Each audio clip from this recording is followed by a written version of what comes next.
And at number 10, the Sentry. A few of you noted in the comments of our part 1 that Sentry's powers are a little confusing. And fair enough. He's often described as Marvel's Superman analog who has the power of 1,000,000 exploding suns. Vague, right? He's also been described as a character whose full extent of his powers are still unknown, and that's likely because there are so many of them that we've only seen some of them in action a handful of times. So what exactly are those powers?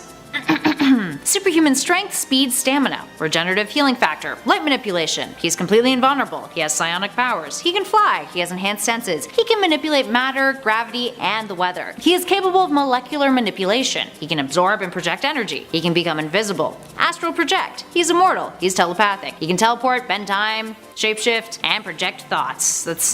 Iron Man's scanners have detected no physical weaknesses in his body, and Nick Fury has stated that S.H.I.E.L.D. has yet to find a way to kill him. He has fought the Hulk to the point where the Hulk has reverted back to his human form because of how prolonged their battle was, and he holds his power back. Spider-Man at one point said he even recalled Sentry fought and stalemated Galactus once upon a time. He can recreate his body after he's inflicted severe damage to it, which includes on a molecular level. What the hell? He once tried committing suicide by flying into the sun and was resurrected seconds later because of that nifty little trick. And where exactly his powers have come from has been retconned a handful of times, so that's real fun. But on top of all that, it gets more confusing when the Void enters the picture. Void is Sentry's other half, whose reason for existing has been altered a bunch of times in the comics. Void was once described as an entity Sentry projects, a dark side effect to having all those powers. He can control darkness and has something called infinity tendrils, which attack a person's mind, pulling up traumatic visions of their past, present, and future, and making them experience them. So in conclusion, yes, his powers can be very baffling, especially if you're not privy to the full scope of what has been depicted in the comics. I don't blame any of you for being really confused. Moving on to number 9, Adam Warlock. Adam Warlock is another character whose scope of abilities are so large that at times it's confusing as to what exactly he's capable of and what he isn't capable of. Now on paper, he is capable of energy manipulation and absorption, matter manipulation. He is an expert when it comes to magic, he can fly, he has superhuman strength, speed, agility, and durability. But he has had multiple different incarnations that sometimes vary in terms of abilities. Every time he was resurrected, his powers increased in new ways. He can use something called quantum magic to manipulate quantum energy and create force fields. He can travel faster than light, teleport, detect and produce wormholes and irregularities in space. He can resurrect not only himself but other beings, transmuting corpses. He can resist soul manipulating powers, perform exorcisms, has cosmic and mystic awareness, also known as acute ultra senses, and is able to prevent other cosmic beings from fully understanding or perceiving his next actions or moves. In addition to that, in the past when he's had the soul gem in his possession, Warlock uses it in a way that others seemingly can't, having the power to devolve the followers of Man-Beast into the animals which they evolved from, and even reverts Brute into Counter-Earth Reed Richards. Then, just like the Void, he has an evil alternate version of himself kicking around in the comics known as the Magus. The Magus initially popped up as an alternate future version of the hero who ruled a religious empire called the Universal Church of Truth. Later though, he would come to be when Warlock got his hands on the Infinity Gauntlet, and he expelled good and evil from his soul, with Magus being the corporeal form of his evil. Warlock even became this version at one point when repairing damage to the space-time continuum, so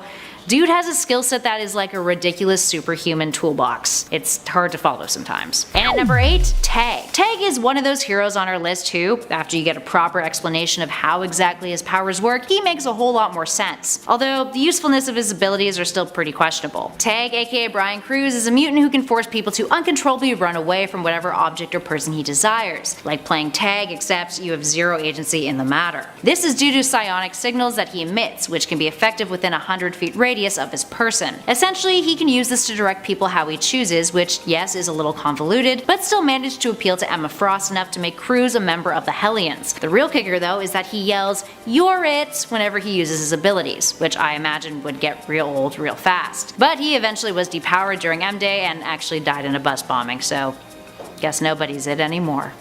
And at 7, Black Condor. At first glance, Black Condor's powers look straightforward.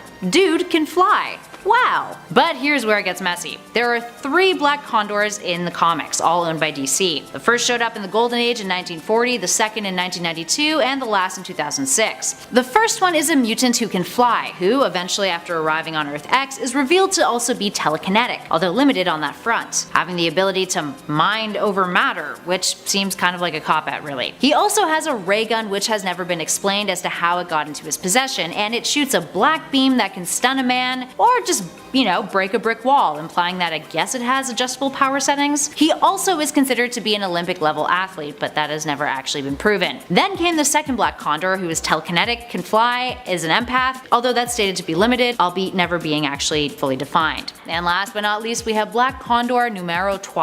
This fellow got gypped, having only demonstrated the ability to fly and control air currents, but is apparently an elemental of the sky and earth, even though that has never been seen on the panels. So, at the end of the day, really you could just argue we are ripping on poor Black Condor. But really, the alias has a very confusing history. That's why he earns a spot on this list. And at number 6, Rorschach. Controversial pick at this number, but hear us out. Rorschach is a vigilante from Watchmen who has no powers, but often that is confused thanks to a specific detail pertaining to his costume, his mask. So let's backtrack for a hot second. Rorschach is a character named Walter Kovacs who is an analog of sorts of Charlton Comics' The Question and Mr. A. He is a vigilante who operates out of moral absolutism. There is no gray area when it comes to what is good and what is evil as far as he is concerned. But because of this, he believes he must punish evil at all costs without any mercy. He may be brutal, he may be an expert when it comes to hand-to-hand combat, he is a great detective and knows his way around a plethora of weapons, but he does not have any superhuman powers. The only one who does in Watchmen is Dr. Manhattan. But Kovacs does have something neat. He refers to his mask as his face, an ink blotch Rorschach design that shifts and moves. This is actually due to a fabric that his mask is made of, derived from a technology created by Dr. Manhattan, which contains viscous liquids, one black and one white, between two layers of latex. The liquids shift in response to heat and pressure, forming symmetrical patterns similar to a Rorschach ink blot test, and they never mix. The more you know. Long story short, don't get confused, he doesn't have powers. But he sure does look cool. And at number 5, Mysterious Fanboy. In a similar vein to Scarlet Witch, who appeared on our Part 1 list, let's talk about this X-Statix member. Mysterious Fanboy, aka Arthur K. Lundberg, who first appeared in X-Statix issue 1 from 2002. Artie was the self-proclaimed biggest fan of the team, who in its previous iteration was created as a means for a reality TV series, with the majority of their members, previously known as the X-Force, dying when a publicity stunt mission went horribly wrong. Artie was put on the team in order to control and monitor his powers, and was even injected with a serum to aid his weak heart in an attempt to prevent him from having a personality meltdown that could potentially have catastrophic results. He is capable of animation. He once summoned an army of zombies, energy manipulation, genetic manipulation, reality manipulation, and he can teleport. While that seems straightforward on paper, in action, and on the panels, it sometimes gets a little confusing. It was also believed, although never seen, that because of the extent of his reality bending abilities, he could potentially manipulate any other power he desired. He would only appear in 22 issues of the comic, eventually dying of a heart attack after an incursion with Razorhead. Up next, number 4, Maggot. Maggot is a curious character. First appearing in Uncanny X-Men issue 345 in 1997, his powers can be defined as psychometry and a slug-based digestive system. Let's tackle psychometry first. It's a power that allows Maggot to draw psychic imprints from his environment, which then replays in his mind's eye. Basically, these imprints show him events that once took place or will soon take place in the general vicinity that he is in. Now onto that digestive system, the mutant ability that Maggot is most known for and named after. His digestive system is not like regular humans. Instead, it has been replaced by a hollow cavity that houses two maggot-like creatures, or rather semi-sentient slugs that he has named Eenie and Meenie. Eenie and Meenie can burrow their way out of his torso and attack any solid object at a super fast speed, using powerful enzymes to process and digest that object. This transmits food energy back to Maggot, which supercharge him, allowing him to increase his physical size, strength, stamina, and even sturdiness. His eyes and skin also change color in the process. But here's the kicker. In order to successfully complete this process, the slugs need to return to his body and release what they've consumed within the cavity. As you can imagine, many consider Maggot to be one of the strangest X-Men characters to this day. Moving on to 3,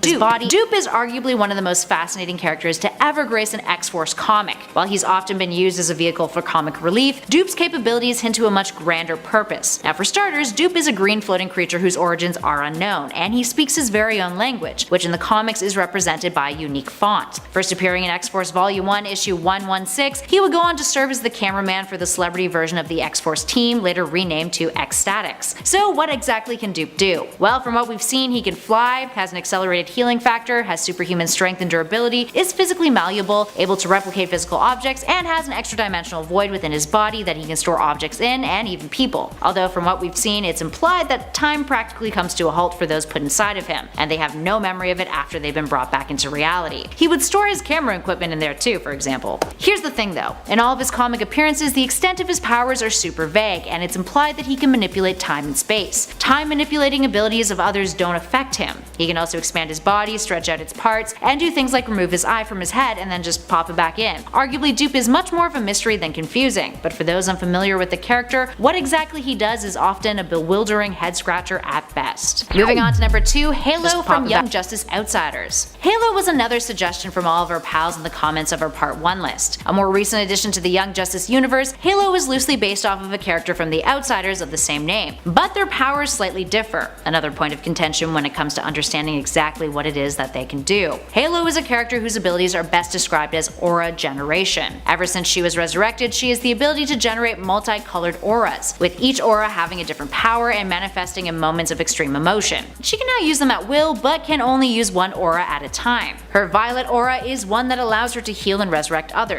Red is force fields, orange gives her flight, yellow allows her to project energy blasts, green gives her the ability to create holograms, blue allows her to create a bright flash of light that blinds those around her, and her indigo aura is perhaps the most confusing of all. It opens up a boom tube, which is a transient interdimensional corridor used as a means of transportation by the new gods. And here's the fun part. Normally, it's generated by a mother box, which, for brevity's sake, is a living computer. Halo is by no means a walking talking mother box, for the record. But all of those different abilities doing all of those different things, and it all being color coordinated, yeah, can be a little bit confusing at times. And last but not least, Danny the Street. While Danny the Street's abilities may seem obvious, he is literally a living stretch of road, the character is a wee bit more complex than that and often gets written off as, well, simply a street. First appearing in Doom Patrol issue 35 in 1990, Danny is described as a living sentient piece of urban geography, who can magically and also seamlessly relocate himself in any urban landscape at will. This occurs without any disruption to the surrounding environment that he chooses to place himself in. In addition to this, he can freely interact with other beings throughout various forms of visual printing that he can generate within his proximity. He's also been described as a living pocket dimension that can incorporate more and more space as he gains more residents, and can create any conceivable thing, whether living or inanimate, if he has enough strength to do so. And the best part? His most important power is described as being a friend to those who need it most. And he has the ability to let everyone feel comfortable being themselves, which yes is wonderful and noble, but is utterly perplexing in terms of how his existence is possible, let alone how, based on skewed superhuman physics, how we can even make all of those things happen. Perhaps much of the confusion surrounding the how and the why as far as Danny the Street is concerned comes from a lack of the character being fleshed out better, despite a lack of flesh and only, having appeared in 74 issues of DC's comics. So at the end of the day, you could chalk all of that up to advanced forms of teleportation and molecular reconstruction that we just simply don't understand that well. But that still doesn't make Danny's abilities any less baffling. Starting us off in at number 10, Crystal. Crystal is a character associated with a ton of different groups in the Marvel Universe. She is the Inhuman Princess, yet throughout her history she has appeared associated with different groups, the likes of the Fantastic Four, the Avengers, and to a lesser extent, the X-Men. She was exposed to the Terrigen Mist and gained psionic control over the elements of earth, fire, air, and water, and other natural materials by extension, which kind of makes her powers slightly confusing. All in all though, she is a character who has a whole lot going on, and has a history that is perplexing at best. She first appeared in Fantastic Four issue 45 in 1965, appearing alongside the Inhuman royal family. She fell hard for the Human Torch, Johnny Storm, and briefly joined the Fantastic Four team because of this. She was written out of the team though in Fantastic Four issue 105 after Jack Kirby departed from the title. Then she had a stint where she fell for Quicksilver, whom she had a daughter with named Luna. Then she rejoined the Fantastic Four, left again a year after that, and then in 1991 became an Avenger. Hope you guys are following. That stint lasted for a handful of years until 1998 when she returned to Attilan, making guest appearances in various stories for years to come. Eventually, in her timeline, we hit the all-new, all-different Marvel, where she led her own team of Inhumans and got a brand new look which consisted of a pixie cut, and looked very different than her previous depictions. Overall, Crystal seems like she was birthed from a promising idea, but never really managed to find a place in the comics for decades, hence her constant flux throughout the Marvel Universe. Up next at 9, Rainbow Girl. Rainbow Girl lands on this list thanks to her very confusing powers. We've actually discussed the character on our series of superpowers no one understands, which you should definitely check out in case you haven't already. Rainbow Girl is an extraterrestrial character from the planet of Zolnar. A metahuman, her abilities consist of wielding the powers of the mysterious emotional spectrum, resulting in unpredictable mood swings. In other words, she is an inherently sexist character. But it gets worse. So her whole shtick is that she taps into different colors that result in different emotions. Red is anger, blue is hope, green is willpower, which also is a little bit baffling. But she can also create a pheromone field around herself that looks like a rainbow. It gives her an irresistible personality to everyone. Because it's not just looks that matter, it's personality too, right? Right? Jeez, God, DC, could you be any more on the nose? Here's the kicker though. How do these powers work? Well, it turns out even Rainbow Girl has zero clue. According to Jeff Johns, she doesn't fully understand her powers, but rather, she uses them more so for fun. In at number 8, Nebula. Similar to some of the characters we discussed on part 1 of this list, Nebula can often be considered befuddling due to the differences between her comic iteration and her MCU adaptation. Nebula in the MCU is Thanos' adoptive daughter, who suffered from the Mad Titan's onslaught of biomodifications. The version in the comics, though, is his granddaughter, a fact that Thanos initially refused to accept as truth, and led to the tyrant severely abusing her during the Infinity Gauntlet storyline. Thanos tortured her by having her constantly on the brink of death, never dying but barely living, which Thanos would boast to be his greatest creation. After he had all but won and defeated those who opposed him after his now famous snap that wiped out half of all living things, she would take advantage of the fact that he had expanded his consciousness into the universe, and therefore left his body in a comatose state. So what'd she do? She took the gauntlet from him, and restored herself to her full health, and banished him. Then she decided to use it to try to conquer the universe, which, thanks to her inexperience with it, was a plan that was thwarted by Adam Warlock and company. A year later, she would be converted into a cyborg in the 3rd volume of the Silver Surfer comics, and would return much later in the Annihilation story event that made her fellow pals in the current iteration of the Guardians of the Galaxy popular, the same ones who would then be adapted into the MCU.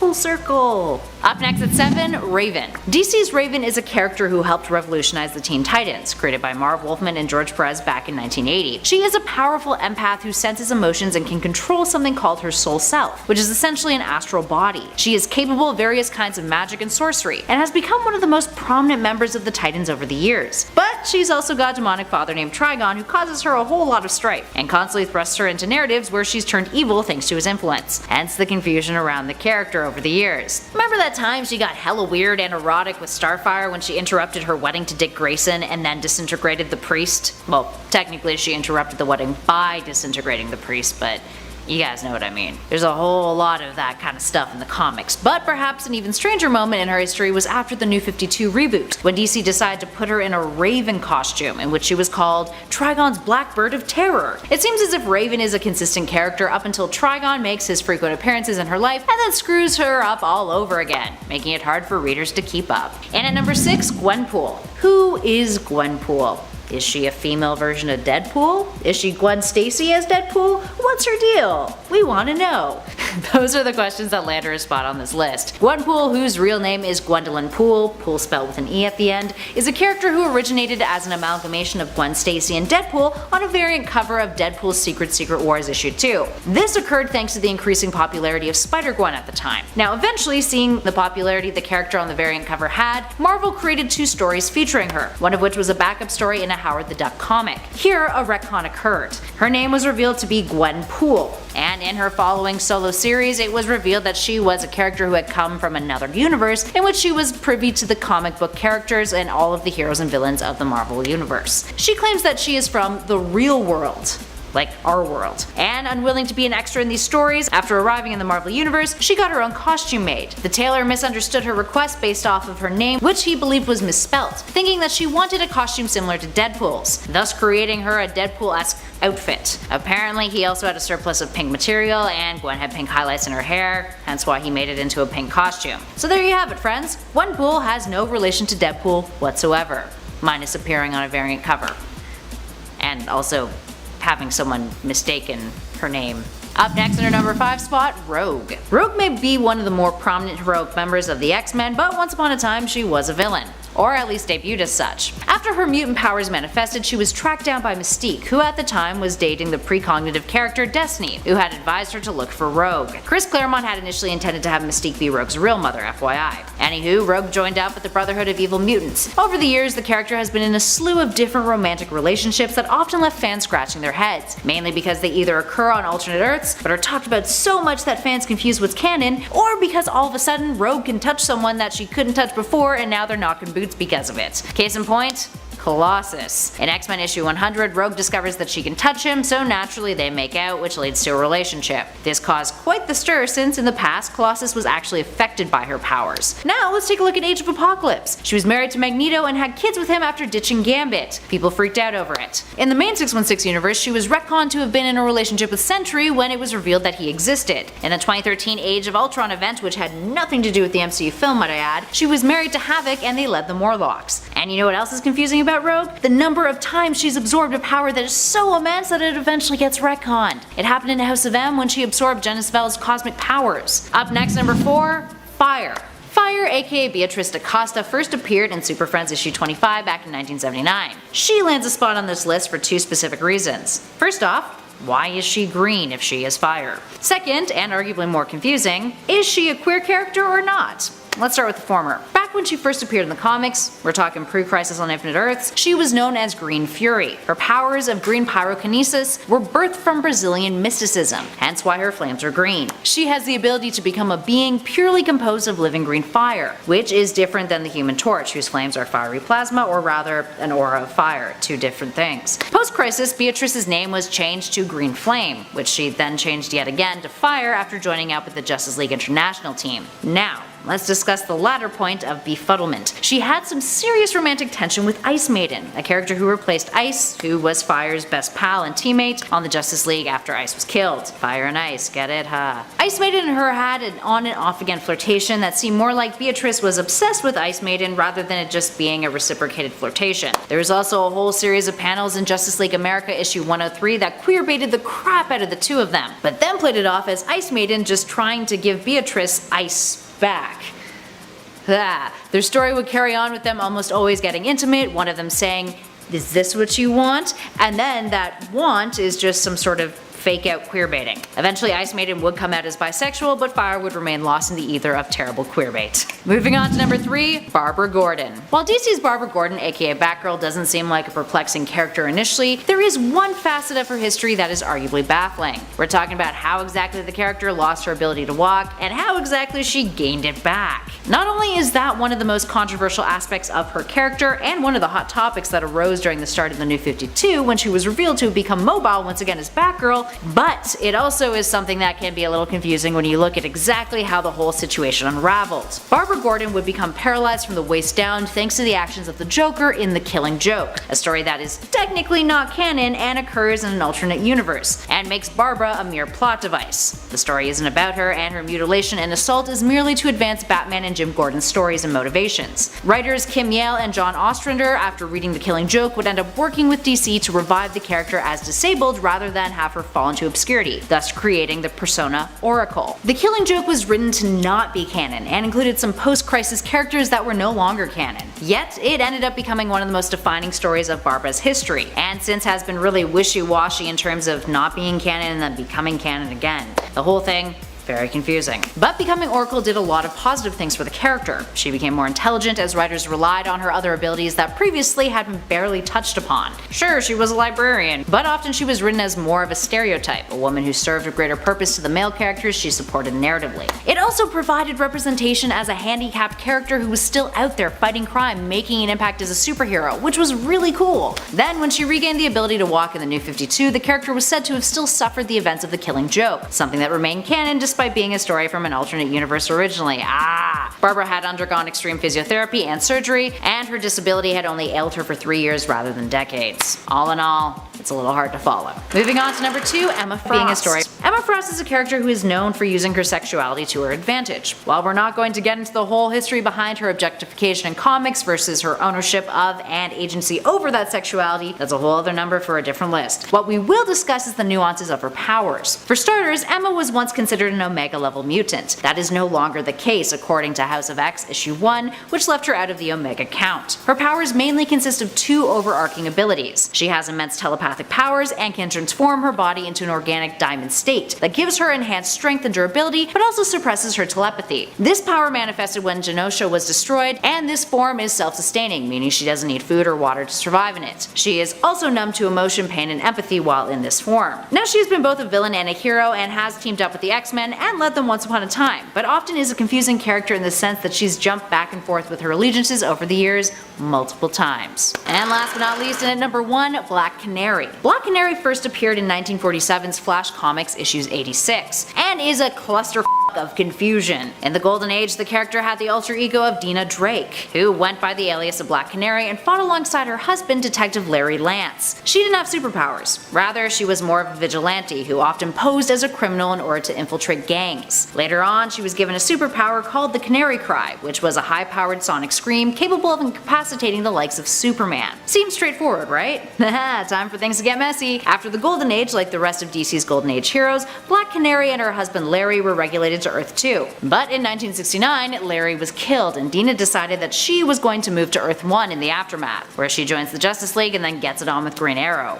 Weird. This is when she develops the Canary Cry. In the Silver Age, Black Canary then became two separate entities, Dina Drake Lance and Dina Laurel Lance, the former being the mother of the latter. The younger Black Canary became the focus in the comics, and she was the one who retained the metahuman Canary Cry ability. By the time the New 52 rolled around, those two characters were amalgamated into one, known as Dina Drake. In addition to that, if that wasn't confusing enough, her CW adaptations are also perplexing. There's multiple iterations: Dina Laurel Lance, Sarah Lance, the White Canary, and Dina Drake, all portrayed by different actors. Starting off at number 10, we have Magik, or Ilyana Rasputin, named after a really bad Russian guy. Not really. She first appeared in 1975 in the Giant Size X-Men issue number 1. Now she originated from Lake Baikal, Russia, which on a side note, by the way, is one of the oldest, most clearest lakes in the entire world. It's also one of the deepest lakes. It's the 7th largest lake in the world.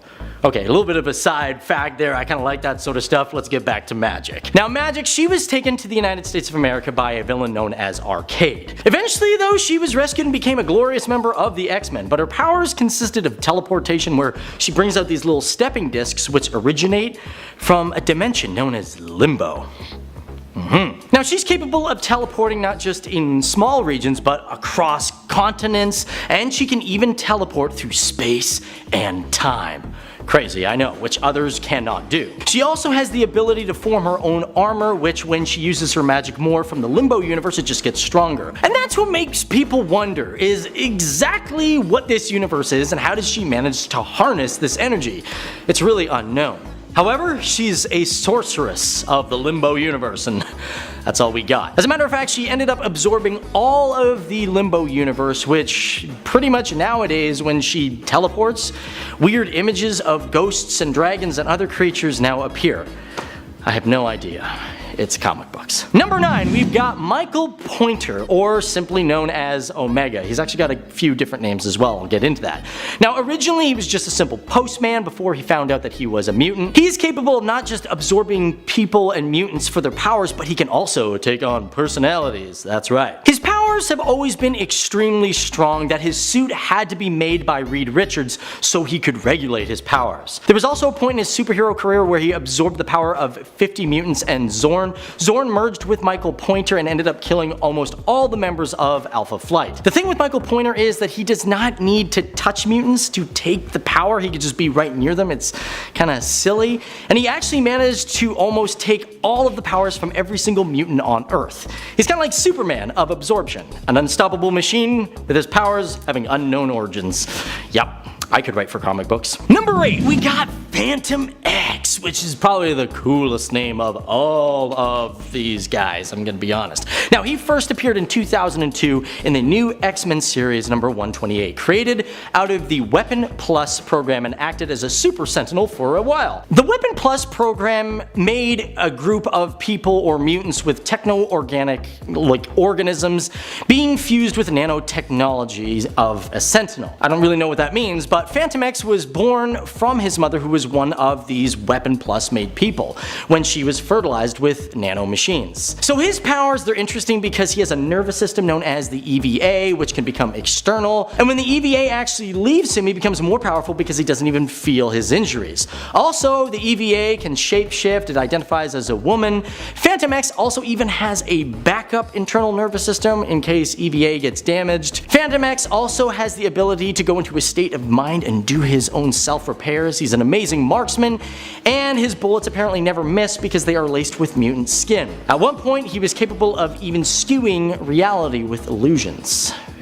Weird. Number 7, we got Glob Herman. Now the coolest guy, but the lamest name at the same time. First appeared in what was known as the New X-Men Volume 2 138. The prime of Miss Emma Frost May 2013 issue. Now this guy is made up of essentially living wax. It's known as bioparaffin. And his internal organs are pretty much viewable. You can see it, so you can see his bones. They float inside. It's really cool. Now bioparaffin apparently reacts to heat extremely well, and what we do know that this stuff gives him great strength, and at one point he acted as a major heat shield for the X-Men Academy class when they transported to Sword Base. At one point he joined fellow classmates in the Omega game. Glob ended up attacking civilians and joined in the fight against the X-Men. Now the X-Men succeeded in taking him down by burning off that wax layer. He also is known to flick his wax off in small portions, and besides real awesome strength, we don't really know what else it does. Number 6, Shatterstar. I do like the name of this. First appeared in 1991, a part of the New Mutants series. Now, he still remained very popular. As a matter of fact, he was in the second Deadpool movie. He originated from a planet called Mojo World, which was also a century in the future and in another dimension, and I'll get to that and his powers in a short bit. Basically, he's a genetically engineered individual, and he learned to fight in the arenas on Mojo World. Now, for his powers, he has superhero strength, he can time travel, and also dimension travel. Pretty awesome. He also has extreme senses, keeping him alert, and his weapon, which is a staff, is extremely strong. At one point, he was capable of hitting the Thing into a building, which is like, what? I don't know how you do that. Because he was also engineered, his bones are hollow, so he can go really fast. As a matter of fact, he's expected to be able to dodge machine gun fire at point blank range. He's also extremely intelligent and can learn things like languages very quickly. Number 5, we got Gold Balls. Probably the worst name for a hero, but I mean, let's be perfectly honest, it's self-explanatory. He pretty much takes these gold balls that he can just produce and projects them from any part of his body. On top of that, he can call in an infinite amount of them, and like he can not only shoot them in a straight line, but he can also direct them. Pretty weird kind of ability. I mean, magic balls that can also grow in size. Wouldn't the ladies love that? Yeah. Number 4, we got Blink. Now, a member of Generation X, also in the film Days of Future Past, which is my favorite X-Men film, if you guys really wanted to know that. Now, she's extremely unstable. Sounds like a lot of mutants these days, but oh well. Now, she has the ability to not just teleport herself, but other people around her, which sometimes seems all too convenient. Now, this ability makes her being able to also teleport objects and other things that she can use against her enemies. As for how she does this, we don't really know. Number 3, Forge, a man of great technology, and not just good at inventing things, but he can also perceive mechanical energy in action, which basically means he can look at something and go, oh, that's how you use it. Pretty much he's a guy that just went to Harvard University for engineering and walked out and said, yep, I'm smart. Actually, to be perfectly honest, it's not realistically through intelligence, more or less like technological instinct. Sometimes he'll make something or figure something out and he doesn't really know why, and then he has to go back and he's like, oh, that's how I did it. On top of that, he's also a user of magic. He uses Native American magic, but simple, he's just like an Iron Man. Just different. Number 2, you've got Dazzler. Now she is one of the weirdest. I mean, I don't understand any of her powers. I don't know if she's still being made, but either way, apparently she can transduce sonic vibrations. She uses a range of frequencies, she uses the audible spectrum, and uses sound pressure levels. What does that mean? Well, apparently she uses sound and music because music is very pleasing to her. Yeah, that's right. She uses this energy to create light waves that can either put like a trance effect on her enemies. She can also blind her enemies. She is incapable of being blinded, and she also can create holograms and convert this energy to fly. How she does this, nobody really knows. Basically, it's a lot of BS, but it was probably designed by a music student. Number 1, we've got Rogue. I know a lot of you guys are gonna go, come on, really? But realistically, for me, I don't really understand Rogue. I mean, you guys already know a lot about Rogue, so I'm not going to get into the details of her, but we really don't understand her, powers to a degree. And one of the biggest problems is that she's had a different amount of abilities through time, and that's what gets really conflicting. Now, we all know her that she has the ability to absorb other people's powers and other mutants' powers, so basically that means no kissy kissy for her. Thank you. However, in some cases, she can also not just absorb their powers, but their memories, their personalities. Apparently, she can duplicate herself into her victims. So I'm like, yeah, I feel like she's just the vampire of mutants, At one point, she got so powerful she could do an instant death touch. After the Messiah complex, she had the ability to control her powers, so yeah, she could get it on and not kill somebody. It's great. She also apparently, absorbed Miss Marvel's powers at one point, and even Wonder Man's powers, which she had a problem doing that in the past.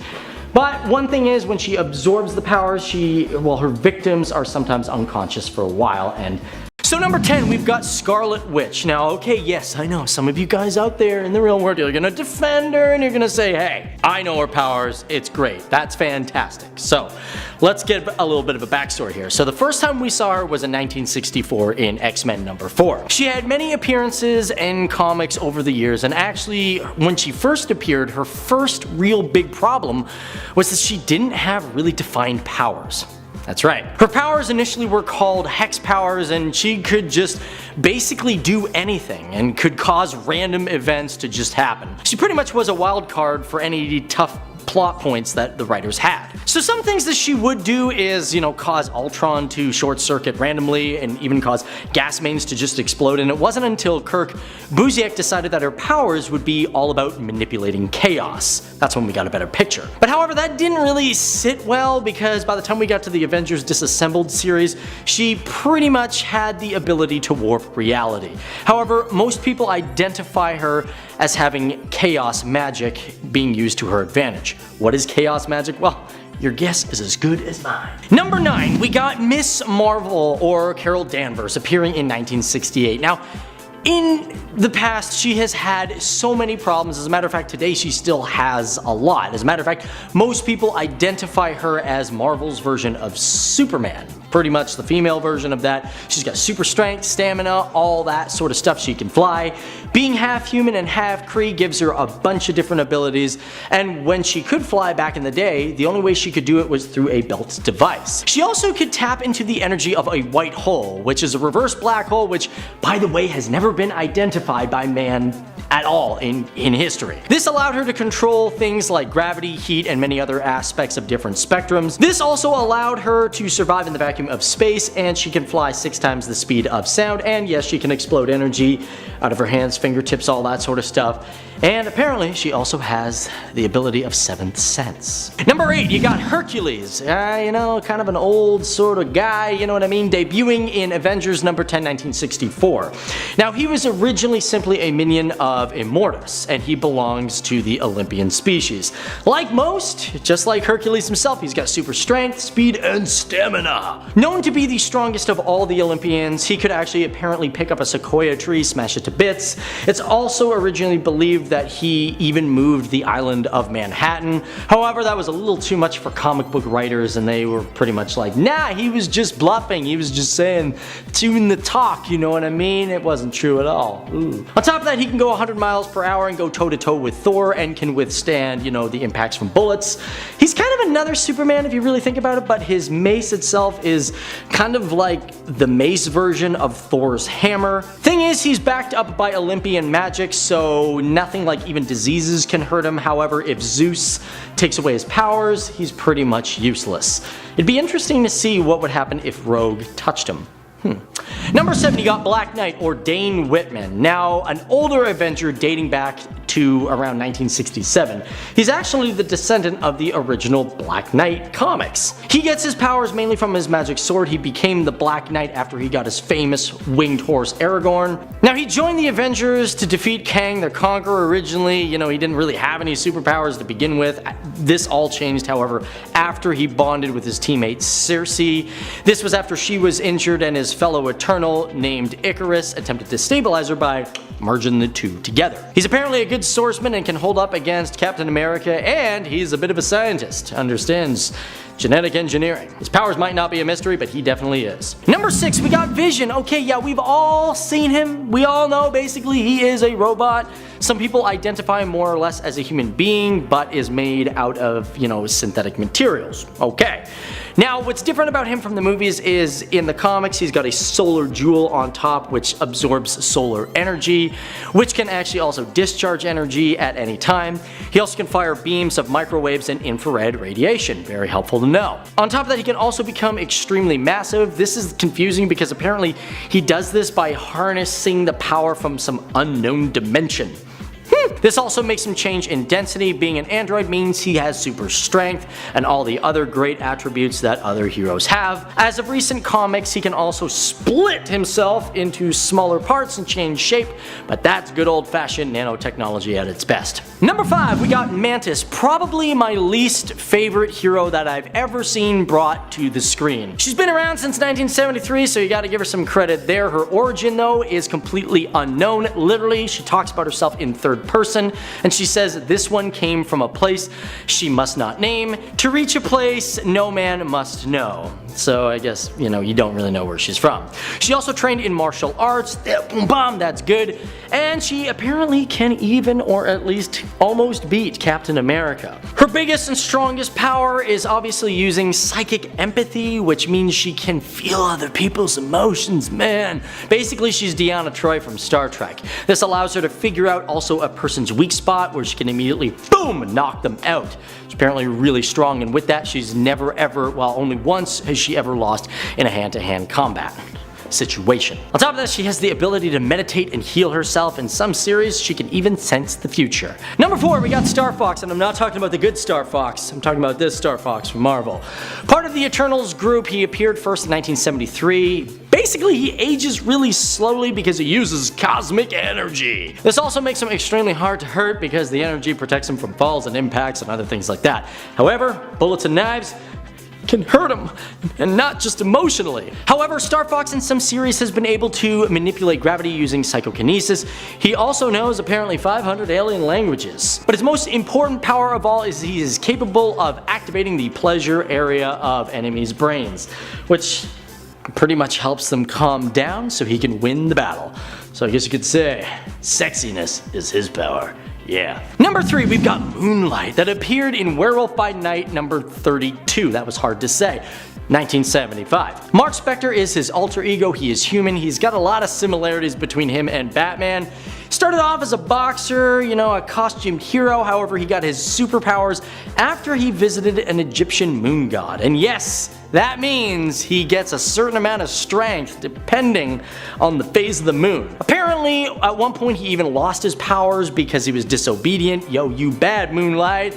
You said and now you're done. I don't know what that means. It's also been said that Moonlight has multiple personalities which make him immune to psychic attacks. He also uses what is known as carbondanium armor, which, yes, is not a real armor. This allows him to lock joints and so he can lift more. On top of that, he can jump out of his armor and use it to hold buildings from falling over, which he's done in the past, and then he's fought villains in his underwear. Oh yeah. Does not fly anywhere. He has the mooncopter, kind of like the bat plane. I don't know why Marvel has not got sued for that. Number 2, you got Noh-Varr, a rather new superhero debuting in the year 2000 for Marvel Boy number 1.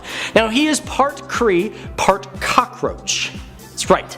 He's also a part of the Dark Avengers. Now, because he is half Kree and he has insect DNA, he's got a lot of strength, agility, stamina, that sort of thing. Not as appealing as Spider-Man, though. Nobody really wants to hang out with a cockroach. What his power is he can also control his neurological impulses, so he can remove himself from feeling any sort of pain. He can also suppress his emotions, which can hinder him from winning a battle. This is simply known as Whiterun, where he removes anything from his thoughts. So basically, that cute girl that's in the red dress while he's fighting Thanos, that girl ain't getting hit on at all. Also, Noh-Varr's salvia can infect people. I mean, like, he's a bug. He can scale walls and get into small places because he's triple jointed. And yes, like a bug, he can digest almost anything, which can repair himself. And like most superheroes, he knows science pretty well, which For this guy, he helped develop interdimensional travel. I don't know how you do that. But number 1, probably the worst of them all, is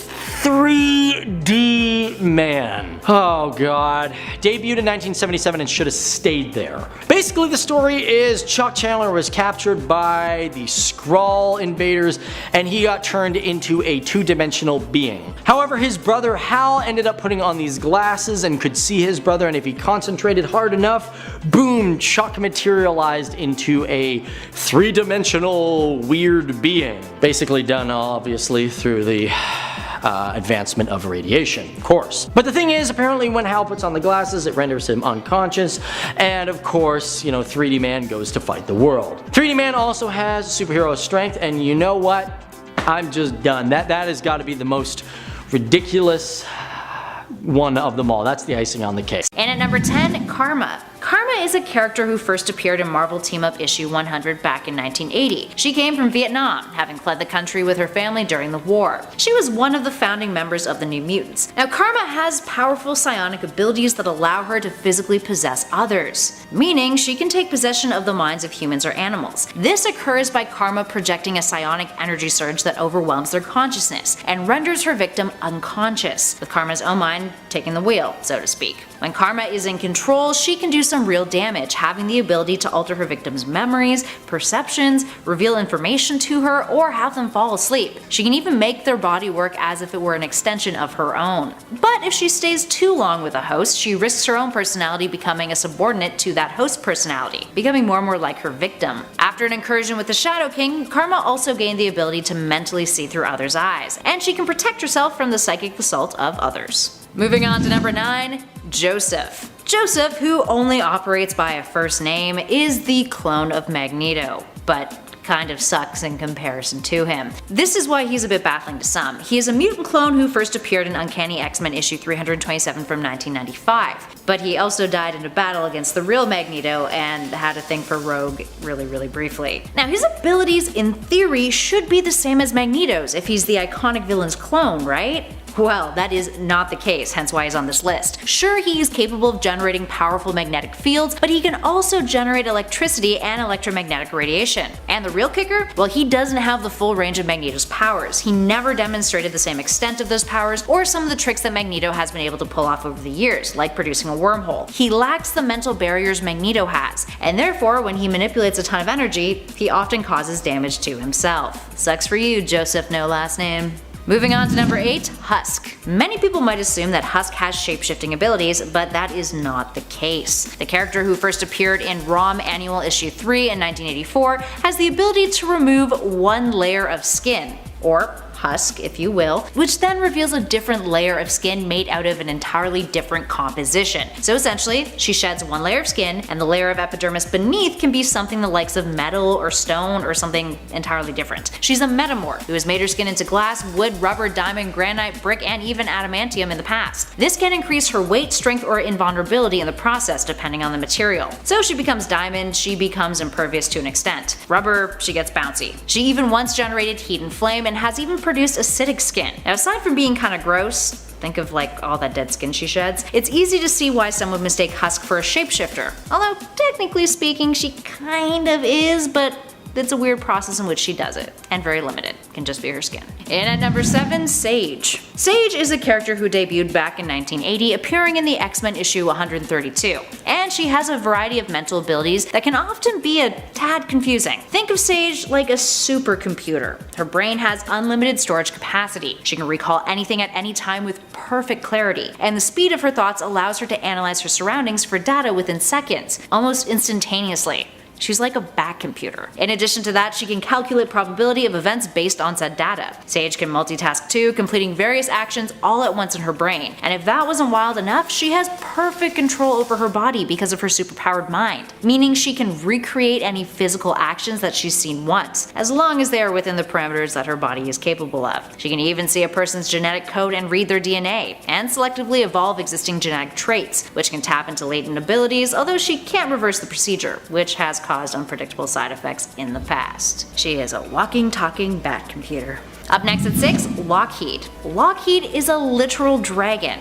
Well, actually he is an alien dragon who was Kitty Pryde's longtime companion and a member of both the X-Men and Excalibur teams. First appearing in the Uncanny X-Men issue 166 from 1983, this little dude does a lot more than just your typical dragon stuff of flying and projecting fire. And he is also the size of a cat, which is kind of super adorable. Lockheed comes from a race of advanced dragon-like extraterrestrials who can travel through space via astral ships that transport their essence, which kinda seems absolutely absurd. Now, because of his empath abilities, he's able to understand human speech despite not being able to speak it all that well, and is immune to telepathic probing. So he's not just a cat-sized dragon after all. Although, I mean, would you rather have a real dragon or a tiny dragon that was cat-sized? Personally, I would go for the cat-sized dragon. Much more manageable and, like, adorable too. And at 5, Revanche. Revanche, who debuted in 1993 in X-Men issue 17, is one of a few characters on this list whose powers are not only confusing, but so is their origin story. So Revanche's early appearances were plagued by continuity errors in Marvel's comics thanks to one of her creators, Fabian Nicieza, failing to read Uncanny X-Men issue 255. In that issue, the character Psylocke is discovered on the shores of an island by the Hand, whereas in issue 22 of the second volume of X-Men, a handful of issues after Revanche's debut, her origin story contradicted the one in Uncanny X-Men, with the character having come to possess Psylocke's body. Confusing, right? Revanche was said to have been an intuitive empath prior to switching bodies with Psylocke, but after switching bodies she gained telepathic abilities and could psionically generate a blade, a Psyblade that she could use to force her way into other telepathic characters' minds. So essentially she is Psylocke but not Psylocke and used to be an empath and is just a big jumble of continuity errors. Yeah, no bueno. Up next, number 4, Zorn. Zorn is a confusing character to begin with. Is he his own dude? Is he Magneto? Does that mean Magneto can do a bunch of other stuff like manipulate gravity and turn his sun head into a black hole? Lots of questions, friends. So, for starters, Zorn is a dude who first showed up in New X-Men Annual 2001 as a Chinese mutant who had a star for a brain. That's why he wears his little helmet. He ended up becoming the subject of an incredibly confusing retcon, in which he was revealed to be Magneto, who had actually died in the Planet X storyline prior. It made little sense. Then it was revealed in Excalibur Volume 3 Issue 1 that Magneto never died at all, which meant Zorn wasn't actually Magneto, and that led to a whole confusing storyline that featured Zorn's brother, who was kinda like his twin, and overall it was just a big mess. Now that could largely be the reason why so many fans find Zorn and his abilities perplexing. But even when Zorn was revealed not to be Magneto after all, his brother shared very similar powers to him, and was technically the second Zorn, and there were a bunch of major differences. Rather than having a sun in his head that his helmet covered, his brother had a black hole there. I mean, similar but very, very different things. The original Zorn also had healing powers, electricity and magnetism generation and manipulation, the ability to teleport via time-space wormholes, gravity manipulation, telepathy, and was self-sustaining. So yeah, that's a whole lot of powers to cram into one dude who may or may not be Magneto, but probably wasn't. Baffling. Moving on to number 3, Dazzler. Dazzler is often one of the most ripped on mutant characters in the comics, thanks to her publication origins. Initially, Dazzler, aka Alison Blair, was commissioned by Casablanca Records in 1978 as an animated special multimedia cross-promotion called The Disco Queen. Casablanca would bail on the project thanks to financial concerns, but the Disco Queen would live on, first appearing in the Uncanny X-Men issue 130 in 1980 as Dazzler. Dazzler's abilities, which are yet another source of her history of mockery, include the power to convert sound into light beams of various forms and intensity. She is also a trained singer, actress, and dancer, and of course is a highly accomplished roller skater. No joke on that last one. Arguably, the sound conversion trick of hers is the most confusing. She takes sonic vibrations which reach her body and transduces them into light. She has a large range of frequencies that she can do this with all kinds of sound pressures regardless of complexity, dissonance, or randomness being changed and converted, meaning a song and the sound of a car skidding could both be converted into light. So, what do these light beams do? This is where it gets even a little bit more baffling. She can temporarily blind people by creating a pulse of light of several thousand watts. She can create a cascade of sparkling lights that messes with people's equilibrium. She can create a strobe effect, which is no good for people who have epilepsy, and she can create rays of light that use patterns to produce trance-like effects in her victims. Dazzler can generate enough ultraviolet light to melt large metal objects. She can even use those light rays to create holograms and has used light energy to generate flight, which I don't quite understand, but that's okay. The more you know.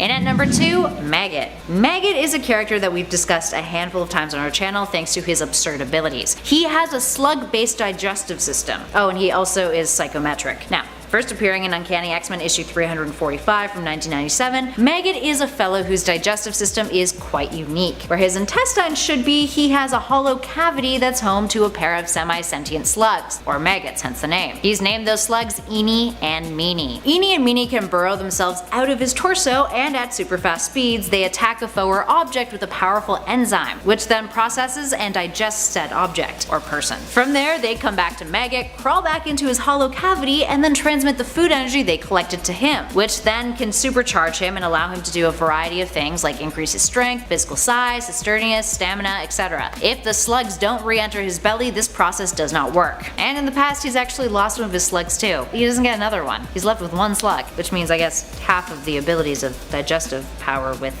one slug. And finally, in at number 1, Darwin. Darwin is a peculiar character. First appearing in 2006, X-Men Deadly Genesis issue 2, he's a mutant who has reactive evolution powers. When he was first born, his mother practically disowned him because of his abilities, and later he was experimented on by scientists until Moira McTaggart recruited him. So what does reactive evolution mean in Darwin's case? Well, his body automatically adapted to his environment or circumstances, which allows him to survive anything, although the extent of that capability has never been fully defined in the comics. Now in the past, he's gained night vision in the dark, he's grown gills when in water, he became fireproof when his skin was exposed to an open flame. But it's not just basic physical transformations with him. He once converted his entire body into pure energy. He has increased his own intelligence. He morphed into a sponge when he was shot at with a weapon meant to destroy one's nervous system. He has learned different languages by merely looking at them. And when facing off against the Hulk, his body teleported him away from the battle. That last bit is interesting because Darwin doesn't have a choice over how his body reacts. While he may have chosen to increase his strength when fighting against the likes of the Hulk, his body sensed the best means of survival was to teleport him away from the battle. His body is even proven to process alcohol faster when drinking, preventing him from getting drunk. It's a tough life for Darwin.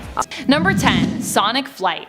Even with Sean Cassidy's accepted superhuman vocal stamina, this ability appears to be an odd one that doesn't really make a ton of sense. Banshee can produce a sonic scream, which he can use as a form of sonar, to injure those he fights with in battle and to shield himself or others, or disorient his enemies. Sure, that makes sense, but he also uses his sonic scream to fly, which would make sense if he were just using the ability to say, fly up to the second story of a building. But he has used this ability to fly longer distances as well, like over the ocean and stuff. However, in order to remain altitude and stay in the air, he has to keep screaming. So wait, how does he breathe? Well, we know he has enhanced vocal stamina, but this still doesn't really explain long trips. The answer is that he uses a winged gliding suit that allows him the time he needs to apparently breathe. However, without his winged gliding suit, his sonic flight powers would be pretty much useless. So yeah, kind of a weird ability. Number 9. Tentacles. Tentacles. Not to say that tentacles are inherently bad, by the way, they aren't, but what they are is kinda random, especially in this case. The tentacles I wanted to talk about here were Callisto's random tentacles. Callisto never really had tentacles until the early 2000s, but where did they come from? After all, she was introduced in the 1980s without them, and they just kinda seemed to appear one day. Mask was to blame for this alteration to Callisto's look, though she still had her famous eye patch at the time. She's never lost that, by the way. Mask gave Callisto tentacles to torment her. After he was defeated once more, she decided to actually keep them instead of be changed back. Not because they were useful, but because she refused to bargain with Mask anymore, so she just decided to accept them. She was like, I'm cool with these tentacles. The super weird thing is, although they were not a mutation of her own, they still disappeared along with her powers during the events of M-Day. Huh? Number 8. Superpower Manipulation. This is one that people can't seem to wrap their heads around because, well, it's just too overpowered, and why Hope Summers isn't utilized in the comics as often as someone of her power level could be, or maybe should be depending on your opinion. Superpower Manipulation is a weird one because it basically isn't a power that has any inherent weaknesses attached to it. You can do whatever you need to with that power. The possibilities are pretty much endless. In giving Hope this power, they created something virtually undefeatable, but when we read comics, the struggle is what we usually most enjoy exploring and reading about. So from a writer and storyteller context, this makes Hope's power a hard one to feature and use in comics, which is why you might notice stories that involve her don't usually focus on her insane power set. Number 7. Unlimited Magics. I feel like people often forget that Illyana Rasputin's real mutant power is teleportation. She's a teleporter. And yet we all get more wrapped up in her magical abilities, her soul sword. Magik actually only has such powerful magical abilities because she was kidnapped by Belasco when she was very little, which is pretty weird. Just because she was tied to Limbo through her teleportation powers, where Limbo is basically a stepping stone for her while teleporting, she now just has unlimited magical power? Huh? Also, that whole story of Belasco kidnapping young Ilyana, basically torturing her, and yet admiring and cherishing her as his protege all at the same time is just pretty odd and nonsensical to begin with. Number 6. Flaming Prehensile Tongue. Toad has all sorts of odd abilities, but one of the most bizarre and odd by far is his prehensile tongue. Now, I know what you might be thinking, but Amanda, he's Toad. Sticky prehensile tongue should make sense for any amphibian-based mutants. But what about when we decide to make it flaming? Yeah, I know, right? That's weird. That was an update that Toad's tongue saw in the comics. Why? I guess because it looks cool. But his tongue was already not a super useful power to have, and adding flames, it doesn't really make it any more useful. Does make it look cooler though, I guess. You know what happens to a toad when it's struck by lightning? The same thing that happens to everything else. Number 5. Eggs. There's a few occurrences of this with mutants. Angel Salvador has this ability due to her insect physiology. It doesn't really do much as a power for her, it's just part of the way that she reproduces. Though it is pretty creepy and a little gross. But then again, so is most stuff involving the creation of new life, am I right? One of the other now remarkably famous mutants who have had this weird ability? Goldballs, who now actually goes by the name Egg.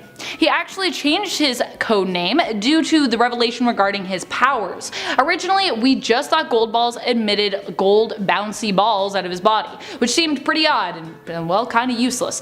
But then we realized in the events of Dawn of X that these gold balls were actually infertile eggs, which is also kinda useless. Unless, that is, you have the other 4 insanely powerful members of the mutant group known as the Five around you. When matched up with Elixir, Tempest, Hope Summers, and Proteus, Egg's abilities revealed themselves as being mighty useful, as together the 5 can combine their power sets in order to resurrect any of their fallen comrades. Still weird, but also kinda now amazing?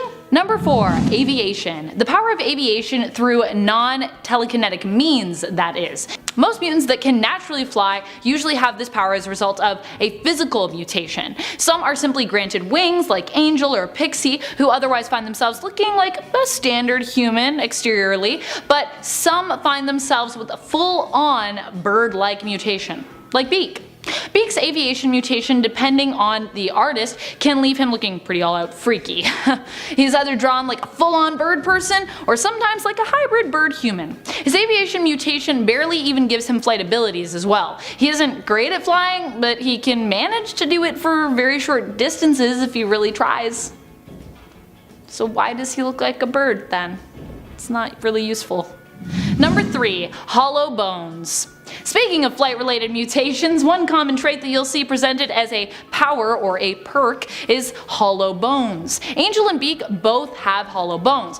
What it's supposed to help with in regards to those mutants is help them accomplish the ability to fly. And I mean, usually it does by making them significantly lighter, but also hollow bones sound like something terrible to have in the midst of a battle. Somehow Angel has been presented as being very durable, despite the fact that his hollow bones have to exist in order for his flight powers to work and make sense. But if his bones are hollow, then shouldn't punches from foes with super strength cripple the poor original X-Men team member? Like what? My only regret is that I have bonitis. Number 2. Become ice cream. So far we've only seen this very specific mutant power once, and only in one single issue, and not even an issue of X-Men either, but instead Obnoxio, the clown's own series. One issue series. The mutant who possessed this ability? Ice Cream. Yeah, I'm not kidding. I know, a very original name. Ice Cream. Ice Cream used his abilities to infiltrate the X-Mansion, planning to put an end to the super team because their abilities made him feel ridiculous by comparison. I mean, I don't blame him. How he expected to accomplish this, however, with his power set being so useless, well, I have no idea. Number 1. Love Eyes. In all new Dupe, we gotta learn even more about Dupe's capabilities. Well, we don't really know what Dupe is still exactly. He has been a member of the X-Men, and hasn't been confirmed either way in regards to his mutant status, or, well, any other status for that matter. We don't know if he's an alien, or if he was made in a lab, or what's really going on with him. None of it's really fully been confirmed. What we do know is that he has a slew of insanely powerful and ridiculously cartoonish abilities. One such ability is Love Eyes, which seems to have no real specific purpose. Kitty Pryde suspected that he was using his love eyes to try and enchant her, casting a love spell on her, but Dupe claimed that they're just how he shows affection. Ineffective love spell or just a weird quirk. Either way, they're pretty irrational. Number 10, Mr. Mxyzptlk. Mxyzptlk? Now I spent some time practicing how to say this, and I ended up going with the Superman animated series Gilbert Gottfried pronunciation. So this little imp from the 5th dimension first debuted in Superman number 30 in 1944. He's a being who comes over to our dimension to torment Superman, and he can only be vanquished if Superman can trick him into saying his name backwards, which I'm not going to attempt, so it's a good thing I'm not Superman. Now his year of creation places him smack dab in the Golden Age, right before the superhero crash, but he would return again in the Silver Age and has been utilized ever since. Over time his nature has changed based on the writer, from good-hearted trickster to malicious spirit, and back and forth. But okay, his powers, what can he do? Well, this is a question of what can't he do, as very well exemplified by the Emperor Joker storyline, wherein the Joker manages to get his hands on his powers and completely remake the universe. So basically, Mr.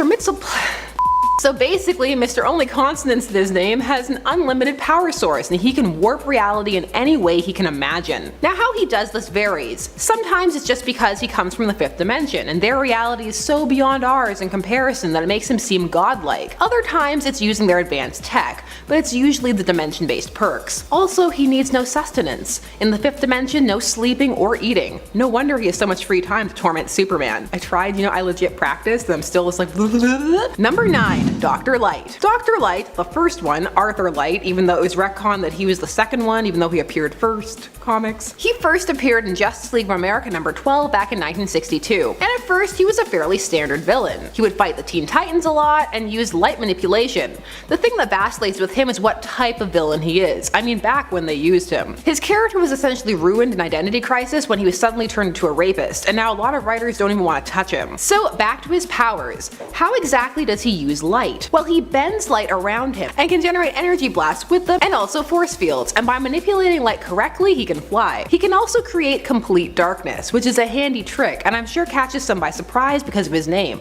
That's the way. Always keep him guessing. He used to need tech, but now he doesn't because, well, changes. Now what people aren't sure of is what's his upper limit. How much light can he harness and control, and where can he get it from? And the answer is wherever the writers want. That's the thing with light-based powers. These ones can vary a lot. Sometimes they'll be really ineffectual, and other times they'll be all-encompassing. Number 8. The Clock King. That's right, the Clock King is on this list. Not the first one though, so Tem, the second one. The first Clock King was just a very punctual person. His power was being super anal, and I can respect that. But he's a villain that often gets forgotten. Now the second Clock King was a temporal anomaly, an actual anomaly, but he wore the old Clock King costume. I'm not sure why, because it wasn't that great. He feeds on people's energy to maintain his youth. I don't know, I just feel there is so much potential for the Clock King based on his name. Yeah, there's not much here, I just want to talk about the Clock King. I mean, no one else does. Poor Clock King. He's a king. Number 7. Dr. Doom. Now some of you may be like, Dr. Doom? Come on, I know everything there is to know about Dr. Doom.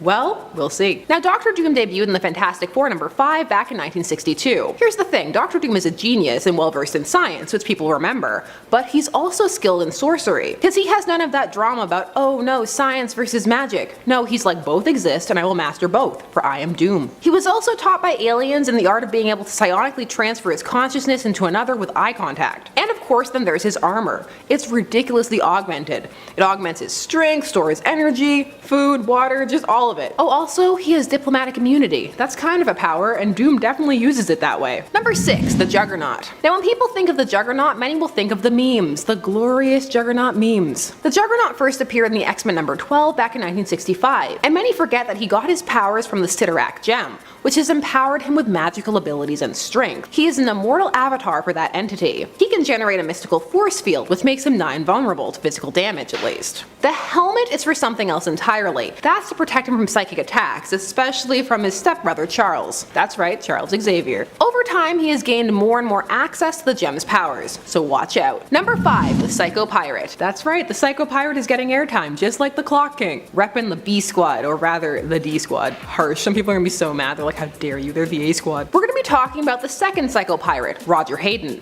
who first debuted in Showcase number 56 in 1965. The Psycho Pirate played a pivotal role in Crisis on Infinite Earths, and Animal Man after, as well as some minor appearances here and there, thanks to him being the only one to remember the universes as it was before the Crisis. But in the modern era, i.e. Rebirth and beyond, he has played a more average role. So the Psycho Pirate uses his Medusa mask to project emotions at people, in a form of offense-based empathy. He can also intensify emotions people are already feeling. Even if they are just little kernels of, say, hate or jealousy, he can fan them into full-blown flames. For a time in the 90s, he was a psychic vampire feeding off the energy of others. And finally, post-New 52, he is a psychic who can manipulate people's emotions, so essentially the same deal, but no need for a magic mask. Just psychic powers, far more plausible. Except scratch that, he still wears the mask, it just now boosts his latent abilities. I swear sometimes the New 52 just change things to change things. Number 4, the Blob. The Blob first debuted in the X-Men number 3 back in 1964, so he's a classic villain. Now at first glance, some of you may be like, I got this. Huge mass, so he's dense and hard to hurt, but it goes beyond that. He has elastic skin that is harder to penetrate, though it's not impossible, and he is resistant to projectiles like guns, and in some extreme cases has even bounced small missiles off of himself. An ability that doesn't get a lot of airtime though is his ability to manipulate his personal monodirectional gravity field, which can make him pretty much immovable, and the only person who's moved him when he's like this is the Hulk. And by that I mean like outright lift. Other people have found other ways, they've levied pulleys, levers, physics. He's also actually very fast and agile, so don't judge a book by its cover. His powers were gone, but they're back now, so don't worry about it. Number 3, Parallax, or as I like to call him, the we need to make Hal Jordan sympathetic again plot device. So Parallax first appeared as Hal Jordan in Green Lantern Volume 3 number 50 in 1994. This was Hal's evil persona after he snapped after the destruction of Coast City and killed the Core, snapped Sinestro's neck, the whole thing. Sinestro got better, by the way. However, when Hal Jordan was brought back to life, Parallax was revamped to be an evil entity, the manifestation of the yellow fear and purity. This was what initially had caused Lanterns, Green Lanterns, to have the vulnerability to the color yellow. This way, it wasn't Hal's fault, he was possessed. So the Parallax entity, aside from being able to possess a host and amplify their desire to cause fear, can also cast fear. Parallax can create both green and yellow objects or creatures. It is also made of pure energy. Parallax also has been shown to be able to be forced out of the person it is attempting to possess, if that person has enough will or is sociopathic enough to just not feel fear. Number 2,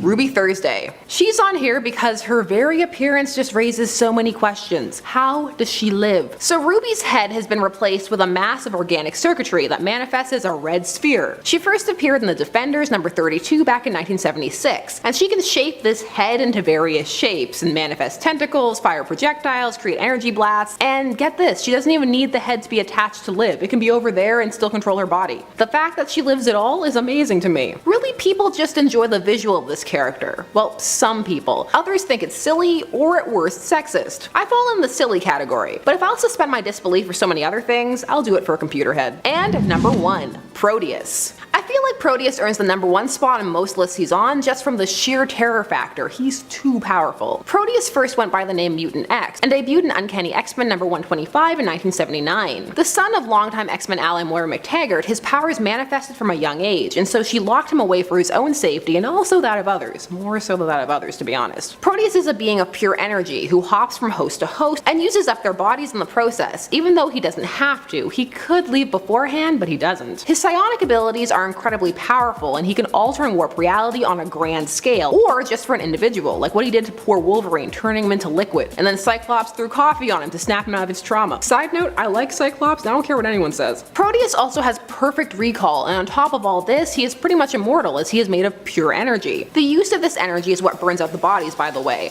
All that physics, reality warping, and gravity bending. Oh, he can also possess multiple people at once, like Karma, and transport interdimensionally. It's a lot. Too much even. I don't want to be warped into liquid. He's dispersed in the astral plane right now, but I don't trust it. He'll be back. Number 10. Phage. Phage first appeared in Venom Lethal Protector number 4, which was a 6-issue miniseries from 1993, but he wasn't named until 2012 in Carnage USA number 2. Phage is one of 5 symbiotes forcefully bred out of Venom. The siblings are Agony, Riot, Lasher, and Scream. The Phage would later combine with 3 of its siblings, Riot, Lasher, and Agony, to form the better known Hybrid symbiote. So from then on we're dealing with Hybrid and Hybrid's bondings. This all came about because of the success of the first Venom offspring, Carnage, and while people always want to repeat success. However, few of the symbiote offshoots have proved as popular or long-lasting as Carnage. Carnage first debuted in The Amazing Spider-Man number 361 in 1992. That was as a full appearance. Like Venom before him, he had had a cameo appearance the issue prior. And also like Venom before him, his host Cletus Cassidy had been pre-established. All factors on top of his design and absolute bloodlust that made him much more memorable of a character than Phage to most. Still, Marvel has been riding the more and more symbiotes ride ever since. And just look at what they've got Kate's doing with Absolute Carnage. Number 9. Ruin Venom. Runes, depends how you want to say it. This symbiote comes to us from Ruin vs. Venom number 1 in 1995, and has direct connection to Planet of the Symbiotes, which was a 5-issue event from 1995, and actually had to do with the fallout over the creation of the 5 forcefully bred symbiotes we just talked about. Also, the planet in question is Earth, don't get excited. Ruins is a murder mystery, which I'm about to ruin, so heads up. Ruin Venom involves a symbiote that survived the seeming death of all invading symbiotes from the planet arc, and bonds to Ruin. So, who is Ruin? Well, Ruin was an extreme vampire-like creature created in the 90s who debuted in Sludge number 1. He begins framing Venom for murders around town by writing Venom in huge letters next to the victim. Copying Carnage much? Of course the media falls for it. However, Ruin Venom runs into some problems, not only when real Venom comes to investigate, but also when Ruin begins to suspect some of his actions are being influenced. Ruin. Number 8. Kroba. Kroba first debuted in Venom Seed of Darkness number 1 in 1997. Are you picking up on just how much Venom stuff was going on in the 90s? There was no escape. If you didn't like Venom, Godspeed. Side note, Kroba's heading on the cover is The Living Darkness, and inside the book, he's called The Abyss That Walked. Pretty neat. So this is supposed to be a story that occurs before the current timeline, well the then current timeline. Marvel will do this sometimes when they have a tale that really won't slot anywhere but isn't strong enough for a what if, or they're going through a period where they're not publishing what ifs. It's a pretty simple story. Kroba bonds with a scientist, Dr. Don Levy. It tells him that it will help maintain knowledge, you know, the usual, but it tricks him. It's up to Eddie Brock to defeat him. I'm kidding, Eddie isn't Venom. In this story, he's still a not as good as Peter Parker photographer, so he observes and ponders on the nature of man and monster. This one is less hard to understand and more easy to miss. Number 7. ZZZXX. Yes, I said Z.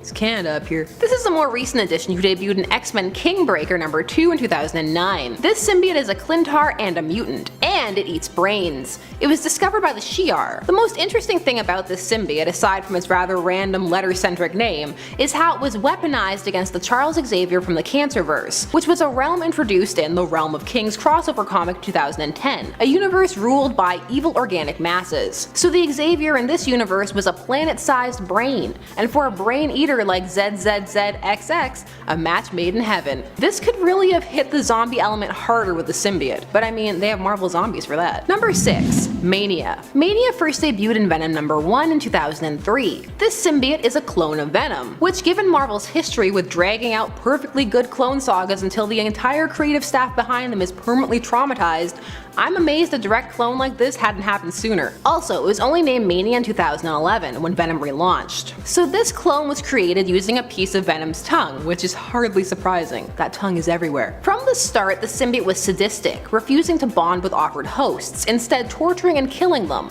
sometimes by pulling up the worst fears from their memories and then acting on those. The thing with Mania is that it's hard to track, because a bunch of things that happen, such as it being reabsorbed into Eddie's symbiote, are no longer considered canon. Now Mania is just kind of around and brought out when necessary, but since Kate's and the ridiculous amount of symbiotes he's been creating, we'll see how some of these other symbiotes fare. there. Number 5. Endosim Armor. This first debuted in the Superior Iron Man #1 in 2014. So in 2014, Marvel had an event called Axis, which many do not remember too fondly. Cliff notes: Avengers and X-Men versus the Red Skull controlling Xavier and Onslaught. After all of this, Tony's personality was flipped, so now he was Dark Tony. And so he created the Armor Mark 50, a smart liquid metal mesh incorporating symbiote elements. What could go wrong? Also, I can't hear liquid metal without thinking about Terminator 2. It's actually kinda sad. This was a mindless artificial symbiote that was entirely controlled via artificial intelligence, and then cast aside when Tony's personality flipped back. Superior Iron Man was an interesting time. 100% it just existed because of how well Superior Spider-Man had done. But you know, that one had stakes. Shots fired, I'm sorry. I actually have a soft spot for the aesthetic of this armor. Number 4. Magic Venom. Getting real recent now. Magic Venom debuted in Venom Volume 4 number 13 in 2019, and has ties to the War of the Realms event. The one that people on the outside like to make fun of because the lead villain is Malekith, the dark elf from Thor 2: The Dark World. Well, he was from elsewhere first, but that's where many know him from now. And there's been this odd campaign to make Thor 2 relevant again. It's been very interesting. War of the Realms actually starts with him already having conquered all the other realms, so you're stuck in the lamest one. This one, Midgard, Earth. Again, I live here. Give me Alfheim or Valheim, somewhere else. Anyways, everyone has to band together and stop him. In this arc, Eddie and Venom are separated, so he is given a Dream Stone by a dark elf who is hoping to recruit him. The Dream Stone acts as an artificial symbiote, but is a mindless one, and Eddie ultimately uses pieces of the suit to save civilians. Number 3. Spider-Man India. So Spider-Man India was a miniseries that lasted 4 issues in between 2004 and 5, and blended elements of Spider-Man mythos with more mythological elements. The concept was conceived by an Indian director who had met with Stan Lee to discuss creating an Indian superhero. Symbiotes in this universe are demons, fanged, tusked demons who once ruled but were captured in an amulet. When the amulet was found, it turned the host into the Green Goblin. The demon would hop from the Green Goblin to Spider-Man, but be expelled, but before this it is called Venom. The amulet is destroyed, but not Venom. He's always a menace, no matter the Earth. Number 2. The Beyonder. For this version, we have to go to yet another one of Marvel's humor issues. These issues have brought us such gems as What If Black Panther Was White? Now I give you The Beyonder. Just let the pun wash over you. Live in it. Be the pun. This comes to us from the What the ? A self-parodying comic series for silly jokes. Its tagline was, the Marvel Mag of Mirth and Mayhem. The Beyonder is this universe's version of the Beyonder, who gives Spider-Ham a version of the black uniform. But it's not a symbiote. I just want to tell you about the Beyonder.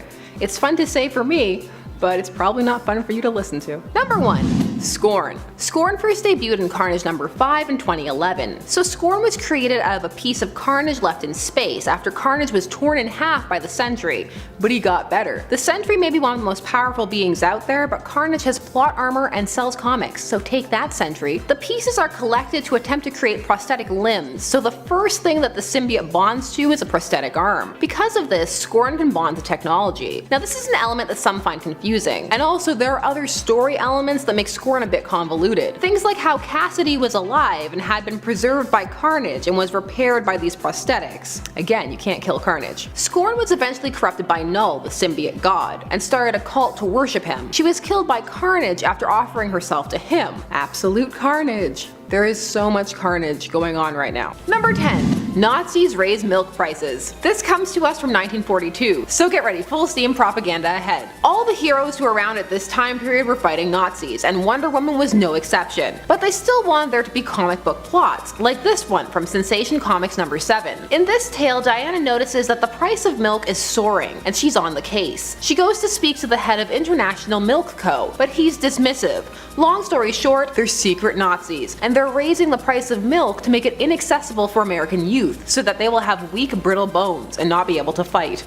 Playing the long game. They also try to drown her in milk, but she changes in the milk, escapes, and ultimately ensures the safety of good affordable milk prices. That's the kind of out-of-the-box thinking you could expect from the Golden Age villains. Kept you on your toes. Number 9. Ra's al Ghul pretends to be Talia to get Bruce Wayne's body. This is going to take us over to Batman Beyond, and is largely on here because I want to talk about this show and this fantastic episode. This plot comes to us from the episode Out of the Past, and deals with Bruce's sadness about aging and how he feels the best years of his life and his great loves are behind him. When lo and behold, Talia appears, offering him the chance to rejuvenate in the Lazarus Pit, thusly leaving Gotham to Terry and come and finally live their life together. Also, this is all pre-Damian, so she hasn't raped him in this continuity. That's how Damian was conceived. Fast facts. Bruce starts to take her up on it, but as you can imagine, it's too good to be true. And after sharing a kiss, and maybe more, it's revealed that Talia isn't Talia at all. It's Ra's, who has overwritten Talia, taking control of her body. This is all part of a long quest because he wants Bruce's body to rejuvenate it, transfer his consciousness into it, and pretend to be his long-lost heir, continuing his plans with Bruce Wayne's resources. Here's the thing, he didn't have to do this with Bruce. He could have picked any old rich Joe Schmo with no legitimate heirs and tempted them with youth. This was just creepy, and leads me to wonder about his true feelings for Bruce. Great episode, good series, watch it, that is all. And look, I didn't go off on my usual DCAU tangent, which this series is a part of. Number 8, we have to take a look at a movie now. We've got Captain America, the really cheesy one from 1990. The movie that gave us a Steve Rogers who steals vans by pretending to be carsick. In this film, the Red Skull is really against the president's pro-environmental campaign and decides that really there's only one thing to do, and that's kidnap and brainwash him. This is instead of assassinating him, which was an option, but the kidnap brainwash plan is just so much more fun. The Red Skull needs a challenge. There's also nukes involved, but this brainwashing plot was the crux of it. This plan is weak, and if the Red Skull were real, I'm sure he'd sue for slander, cause he'd never come up with such a played out plan. At least not in the 90s. Maybe in the days of the Great Milk Price Hike though.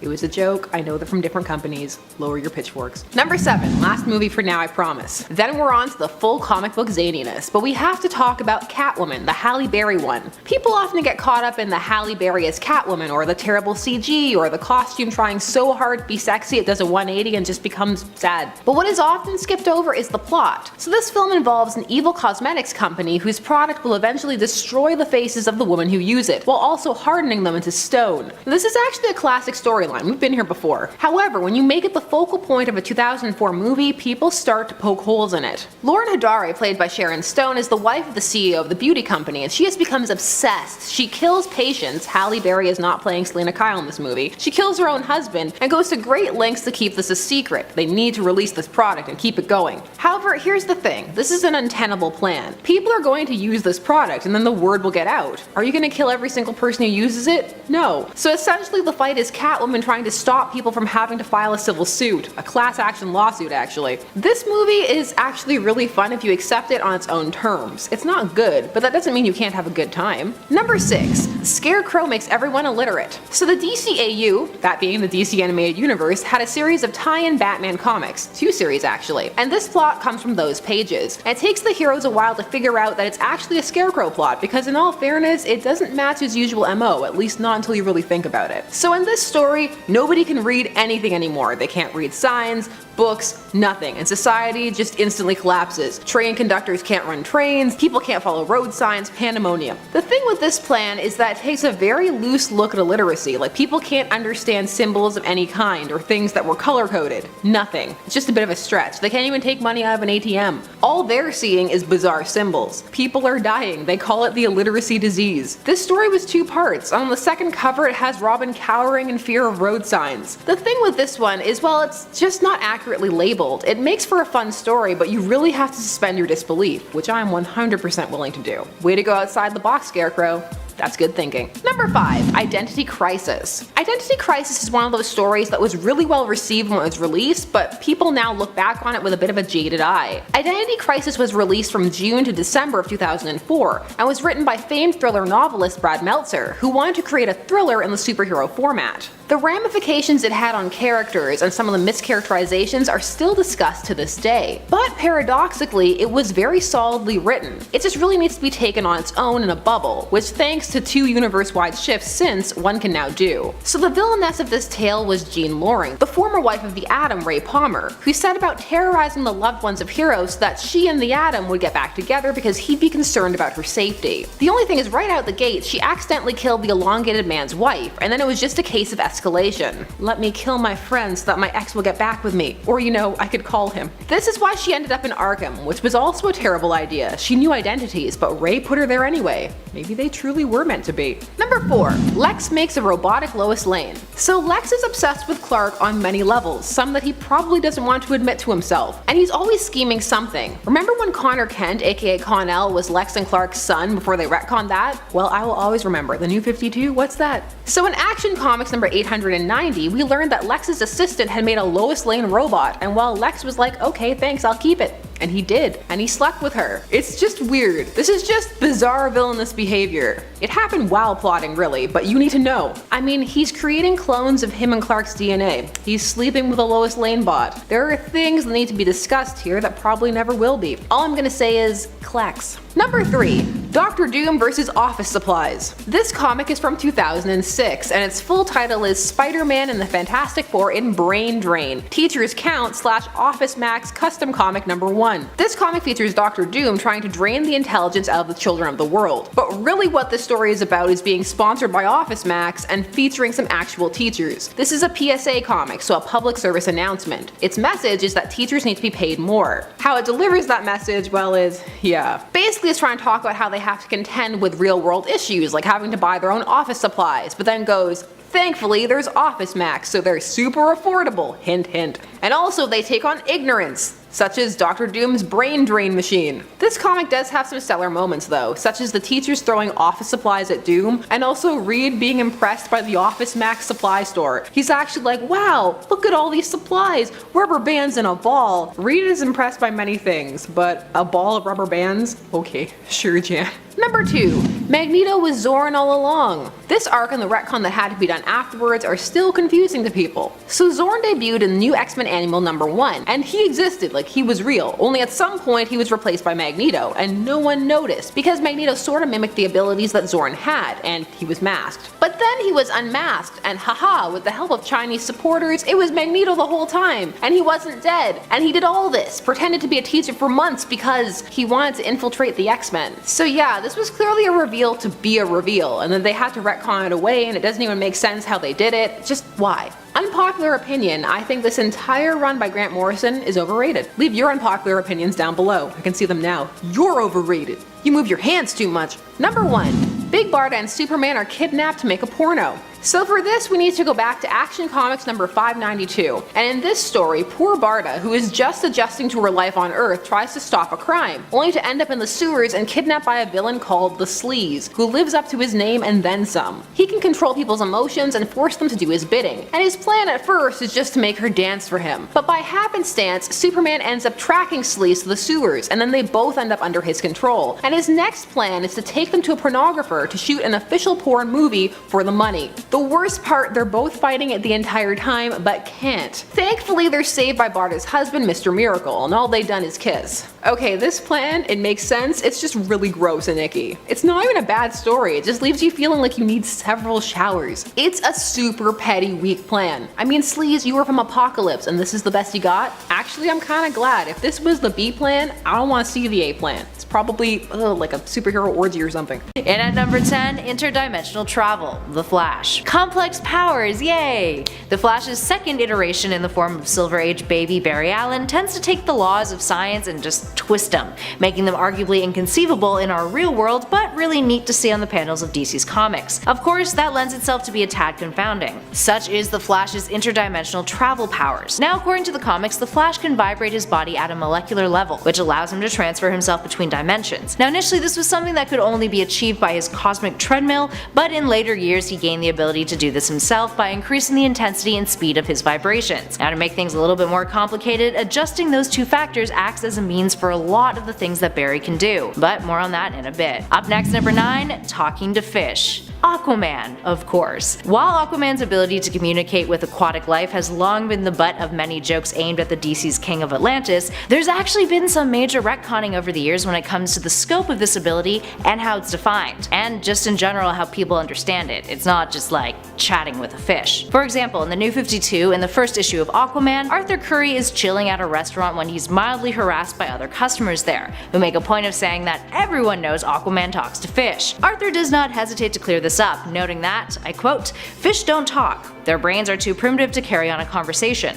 I reach into their midbrains and telepathically push them to help me out. Squids, sharks, eels, it's all the same, though dolphins are another story. Now, many of the jokes surrounding Aquaman, primarily spawned from the Super Friends cartoon of the past, were dealt with head-on by Geoff Johns in this series, and it was actually a pretty solid start to the Aquatic Heroes New 52 comic. Now let's flash forward though to the Justice League Aquaman Drowned Earth Special 1 and Justice League issue 11, more recent Rebirth comics. DC started exploring grander concepts here. And similar to Barry Allen's Speed Force connection, Arthur Curry has a connection to something called Life Force, which apparently, according to Scott Snyder, could suggest that Aquaman might have the ability to communicate with all life. And yes, that is still pretty confusing, especially when DC has noted that they haven't changed Aquaman's powers, but rather just want to expand the meaning of them. Right. But hey, he doesn't talk to fish one-on-one, so there you go. That solves that question. Just leave it as the New 52 explanation. I'm sure people will be fine with that. Up next at number 8, one of my personal favorites, Batman's plot armor. Alright, here's it on this one, my friends. Batman has this uncanny ability to always manage to defeat foes who, objectively speaking, could straight up murder him 5 times over. This is because the Cape Crusader is always prepared. It's like his shtick. And it's his plot armor. Plot armor is a term that refers to a character's unusual ability to survive infinite damage due to their importance to the story. And who isn't more important than Batman? I mean, sure, you could argue Superman, but hey, the duo are pretty darn special and arguably the most iconic superheroes of all time. Anywho, just take a look at Batman's history and it's easy to see this happen. Hell, look at the Tower of Babel's story. Batman, being the paranoid and hyper-intelligent individual he is, literally came up with a plan to stop every single superpowered peer of his on the Justice League team, just in case one of them lost their shit and turned bad. I mean, in the long run, it was a good plan, but still, he's obsessive. And he's also rarely outdone because of that. He's arguably one of the only heroes who are a match for the Man of Steel, despite, not having any superpowers whatsoever. Money and brains don't technically count as a superpower, friends. Moving on to number 7, the electromagnetic spectrum vision from Martian Manhunter. Similar to our previous Flash number, here we have a sophisticated ability that occasionally goes over some readers' heads, and hey, not criticizing with that. Scientific logic in comic books is very different than the laws reality follows, as we mentioned earlier. Martian Manhunter, who will be making another appearance on this list a little later on, is a complex character. Yes, he is a green Martian from Mars, but he also is a being who has a plethora of powers, some of which are a little difficult to wrap your head around. Ja'on Jones is capable of seeing across the electromagnetic spectrum. What on earth does that entail? So, you know how Superman has that nifty X-ray vision of his? Now think of this power as a ridiculously amped up version of that. Nicknamed Martian Vision, it allows Ja'on to not only use X-ray vision but to see infrared, ultraviolet, and microwave wavelengths. While we don't entirely know how this is visually represented to the Martian, since there's yet to be a proper POV panel featuring this in DC Comics, or at least that we know of, let us know if we're wrong in the comments, but we can imagine that it would share some similarities to how the Predators in Predators see other kinds of heat signatures or wavelengths, so hey. Speaking of characters with vast skill sets, that brings us to our next number. In at number 6, Shazam, and like all of his powers. Shazam is one of those characters whose befuddling history often leads to those less familiar with the hero getting confused with the full range of his powers and also getting him confused with Marvel's Captain Marvel. But there is reason to get confused. So for starters, if you are unaware, Shazam used to be called Captain Marvel back when the character was owned by Fawcett Comics, the original publisher who created Billy Batson back in the Golden Age. Back then, he would say the word Shazam and he would be transformed from a boy to a grown man with superpowers. That still remains the same. DC though would eventually buy out the rights to Fawcett properties after DC basically sued them for the character being too similar to Superman. Fawcett essentially went bankrupt. It's actually pretty tragic. Now by that time, Marvel had already published their Captain Marvel, so DC changed the character's name to Shazam moving forward so there wouldn't be any confusion and more lawsuits. If that wasn't confusing enough, let's take a look at the abilities that Shazam has. And also just to clear this up, when he says Shazam, the magic word, that is also the name of the wizard who gave Billy his powers, but it's also an acronym for what his powers do. Shazam is made up of the names and abilities of 6 immortal elders. First there's Solomon, who gives him his wisdom. Then there's Hercules, who gives him his strength. Atlas, who is stamina and invulnerability. Zeus, which gives him immortality, electricity generation and manipulation, power over lightning, and basically all things electric. Next up is Achilles, who gives him his willpower and superhuman durability. And courage. And lastly, Mercury, who gives him his speed and flying abilities. All in all, there is a lot going on there, and it's a lot more detailed than what we just went through. It would be easy to see how some of those abilities could be confusing to some, especially when there is that common belief that Shazam is basically just Superman but goofier, which he kind of is, to be fair. And at number 5, Green Lantern's ability to create kryptonite. Green Lantern's ring can do a whole lot of stuff aside from creating light constructs. It can store a whole lot of crap, including a whole planet, which is kind of insane. But that's not the ring's ability that we're focusing on today, despite how silly that may seem to some. In 1999's Superman Man of Tomorrow issue 13, Green Lantern busts out a brand new trick that seems like a Deus Ex Machina of sorts. Superman was on a rampage, and Martian Manhunter was like, yo, I'm gonna use my telepathy to read the formula for kryptonite from Superman's mind. Yes, just keep following me here, friends. Then he sent that formula to Green Lantern Kyle Rayner to duplicate as a means of fighting the Man of Steel. Supes managed to evade the attack, but it still felt a little extra, almost devaluing the rarity of kryptonite as an organic material. I mean, if Green Lanterns can just create it, like, Superman would pretty much be dead if that got into the wrong hands. Just saying. It makes no sense. And at number 4, boom tube creation from Cyborg. For starters, boom tubes are already mildly confusing. Let's begin with that. Boom tubes are an extra-dimensional point-to-point Einstein-Rosen bridge that are typically opened by a mother box and used as a means of transportation primarily by residents of Apokolips and New Genesis. New God stuff. While often opened by a mother box, there's a handful of heroes out there who are capable of opening themselves, one of which is Cyborg. The New 52 version of Cyborg altered the hero's origin slightly, by having parademons invade Star Labs after Victor was converted into his cybernetic self. After arguing with his father about what he had been transformed into, he then chased down a parademon and saved a woman on the street from it. But in the process, he absorbed something from a parademon, boom tube technology, which allowed him to transport himself or other individuals. All in all, it is an ability that kind of felt like it was tacked on, but hey, not gonna complain. And at number 3, Kryptonian Coma, talking Superman. Oh, the death of Superman, my absolute favorite story arc ever. That was sarcasm, people, in case you did not pick up on the obvious. Fans of this channel know I have major beef with this arc. Every time it comes up in a video, I go on a tangent about how terrible it was, how it pretty much ruined the concept of death in mainstream comics, and how it was all just a big sham for DC to pull in a bunch of extra dollars. Long story short, and skipping over some of the hilariously bad and nonsensical plot points here, Doomsday comes to Earth. He and Superman engage in what can only be called a punching match to see who can punch harder. They punch each other so hard that they punch each other to death at the same time. And both are believed to be dead, but turns out, surprise, neither is. The problem is, a whole long and painfully tedious story event was drawn out of Superman's death, in which a bunch of dollar store Superman replacements showed up, and a side story where Green Lantern turned homicidal was a thing. He was merely in a Kryptonian coma, which apparently makes it look like he's dead with no pulse, no breathing, the whole shabam. So everyone in the story was like, whoa, Superman, thank God you're not actually dead. You pulled a fast one on us with that power of yours that makes zero sense, but okay. Perhaps this number is more baffling than confusing, being something that felt so far-fetched rather than a reasonable plot point. It's all about that money grab. Moving on to number 2, quantum tunneling. We're talking the Flash here, friends. Quantum tunneling is just a fancy name for phasing. It is the Flash's ability to vibrate at such a high speed and at such a high intensity that he can pass through solid objects. See what I mean about those two things being a factor in like a bunch of his powers? And here's where it gets real fun and bewildering. In the New 52 and Flash issue 3, Flash depicts the ability to transfer his quantum tunneling to objects that he touches. He phases a whole airplane through a bridge. Scientifically, we're not even going to try to explain how that is possible. We just know that he becomes practically invisible, and in order for this to work, he needs to calculate the frequency of his vibrations, or else it could get real messy, like phasing through an object halfway and then, you know, getting dead. It's also a power that has varied amongst different iterations of the Flash, with Barry Allen seemingly having a better grasp over it than Wally West. And finally, in our number 1 spot, the 9 senses of Martian Manhunter. Human beings have 5 senses. Martian Manhunter? Well, he's got 9 of them. Aside from being a concept that is strenuous to comprehend,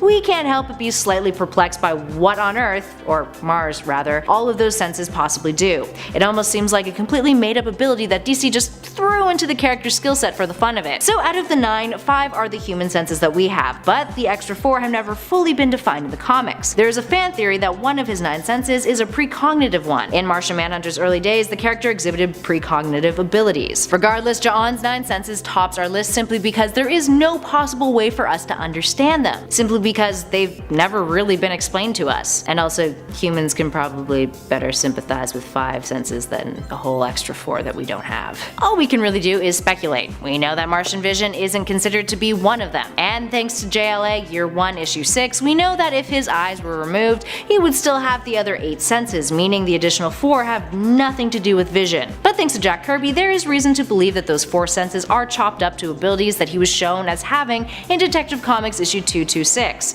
in his second appearance ever. Those include telepathy, telekinesis, empathetic precognition, and molecular hypnosis, although those tend to be listed as separate powers of his these days compared to being one of the 9 senses. So all in all, a little confusing. Oh boy. Number 10. Null. While Null is more of the creator or father of all symbiotes, he's also kind of like the original symbiote in a way. As such, he has control over all symbiotes, sort of like his children, and he can manipulate them to do whatever he wants. Which, sure, Null is all-powerful, but also still a pretty weird bit of history that we discovered as we learned more and more about the bizarre and gloriously strange story of Clintar. His abilities include allowing him to turn all of his symbiotes, all of Clintar, into a space dragon.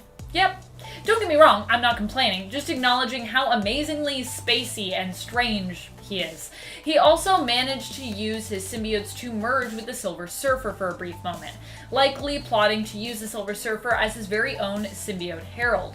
Oh man, Null definitely needs some symbiote heralds. That is a story I would read the heck out of. Number 9. Agony. Agony is the forced offspring of Venom, who was also modified by the Life Foundation. While Venom has been known to have somewhat acidic powers, Agony took this ability one bizarre step further, possessing the ability to spit acid harmful enough to actually melt human flesh. But it doesn't stop there. Agony also possesses the weird and unique ability to absorb substances and then reuse them itself, like Spider-Man's webbing. Number 8. Magic Venom. This whole thing doesn't make a ton of sense to me, to be honest, though the abilities, I guess, can be explained away by being connected to magic? During the War of the Realms, Eddie Brock got to create his own version of Venom when he was gifted a Dreamstone by a dark elf witch. After he accepted it, the witch revealed that Eddie would now have to serve and fight for her ruler Malekith. Haha, gotcha. But of course, Eddie didn't want to, so instead, he chomped off one of her arms. That whole interaction was pretty weird, because, I mean, obviously, he's just gonna bite off one of your arms. What do you think was gonna happen, witch? And Eddie then used the Dreamstone, which can make your dreams come true, to create a new version of a magic Venom suit, which was also pretty strange. This version of Venom came with no voice of its own, but for some reason seemed to amplify Eddie's negative emotions. As such, Eddie decided to split up the magical symbiote, having the power to do so, transforming it into Asgardian armor for the civilians that he saved. Already a pretty weird ability. He could also control weather with the symbiote, because I guess dreams and magic? Number 7. Lasher. What's weird about this one is Lasher actually exhibits a less refined version of a power that the Venom symbiote attempted to exert earlier on.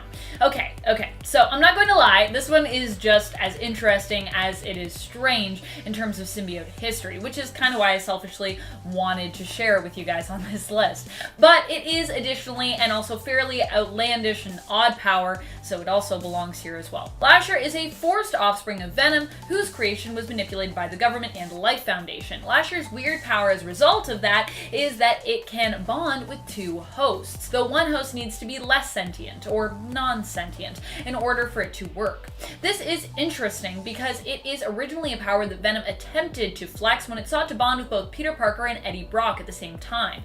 A symbiote threesome of sorts, you might say. However, it didn't work and caused Venom to pass out from exhaustion just for trying it. The other weird thing about this enhanced ability for Lasher is out of all of the things the government could work to improve, this seems like kind of a weird one to pick. All it grants the symbiote is additional control over a war dog ultimately, which is cool, but it doesn't seem like a huge advantage in comparison to, say, trying to cure one of its natural weaknesses.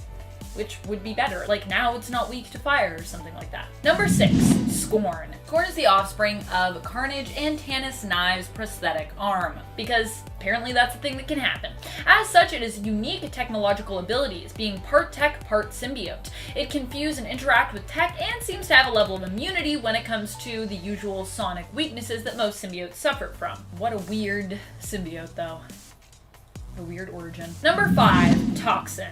As its name implies, Toxin has the unique power of toxic fangs. While Venom itself seems to sometimes be able to produce acid, these toxic fangs and the toxic bite that it comes with seem to be a power that doesn't really come much from anywhere specific that makes sense. Symbiotes obviously possess their own power set due to their unique physiology, but when we were originally introduced to symbiotes, it was implied that unique abilities were actually cloned from those that they had bonded with previously, making Toxin's bite kind of an odd one, because where does it come from?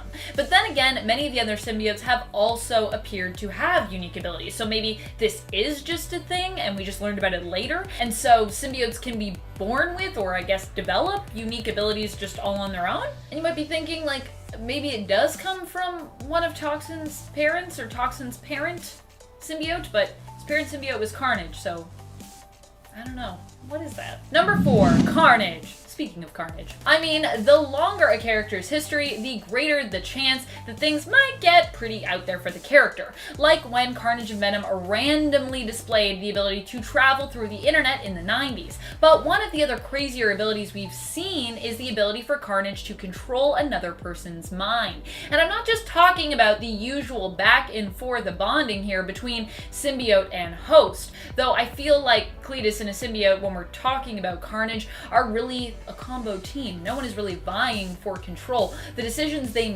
actually make together, and those decisions are both equal parts theirs. Whereas Venom has always said, "We are Venom," implying some independence between Brock and his symbiote, Carnage always refers to itself as one single entity, fully merged. I am Carnage. What I'm talking about here is what we've seen with Carnage both in Volume 1 and later in Volume 2, when it recovered these powers, exhibiting the ability to control or influence others' minds. It almost completely took control of Stark's mind and suit in Carnage Volume 1, Issue 5, which we've seen other symbiotes do this, but it's not a power you see very often. Where does it come from? Why does it exist? This comes from Null. Number 3, Sleeper. Another symbiote that possesses unusual chemical-related powers is Sleeper. Sleeper is another offspring of Venom. It was left in the care of Alchemax by its parent, Venom, and their partner, Eddie Brock, who helped in a way to give birth to Sleeper, I guess you could say, making Eddie Brock, I guess, kinda like a parent to Sleeper too, although not genetically speaking per se. Even Alchemax was surprised when Sleeper seemed to develop all its own, a power of chemokinesis. It can create and secrete chemicals for a variety of purposes. It can use this ability to propel itself through space, manipulate the emotions of others, cloak its scent, control minds, and even to neutralize and attack enemies. Number 2, Anti-Venom. This is a pretty strange symbiote, even in just how it came to be. Anti-Venom is a symbiote that was created when Martin Lee, aka Mr. Negative, used his powers to cure Eddie Brock's cancer. But for some reason, his power bonded with the remnants of Venom that still lingered within Brock and created a new symbiote known as Anti-Venom. Being that this symbiote was created in such an odd way, some unique abilities made sense. It had been created after bonding with Eddie's white blood cells, so of course it had immense healing and cleansing powers. But it also for some reason had immunity to the usual weaknesses of a symbiote. It was immune to fire and sonic attacks for some reason, and this was never really fully explained, and just chalked up to it being an extremely different kind of symbiote. So there's still a lot that I feel like we didn't really figure out about Anti-Venom before it went poof, bye. Number 1, Venom. Venom has displayed countless abilities over the years and has changed as time has changed along with it. It has been revealed to be able to merge with inorganic material, giving us briefly a Venommobile for a bit when it was also bonded with a host at the same time. The Venom symbiote actually can seemingly bond to anything, including a dinosaur in the Old Man Logan universe.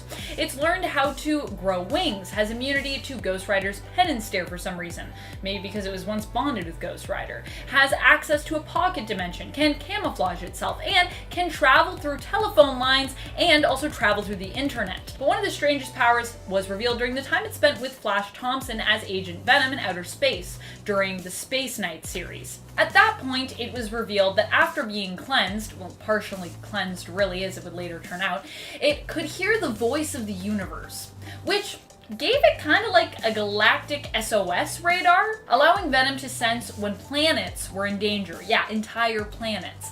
Probably one of the most out there powers that we have seen it display. Spacey powers are always so weird and out there.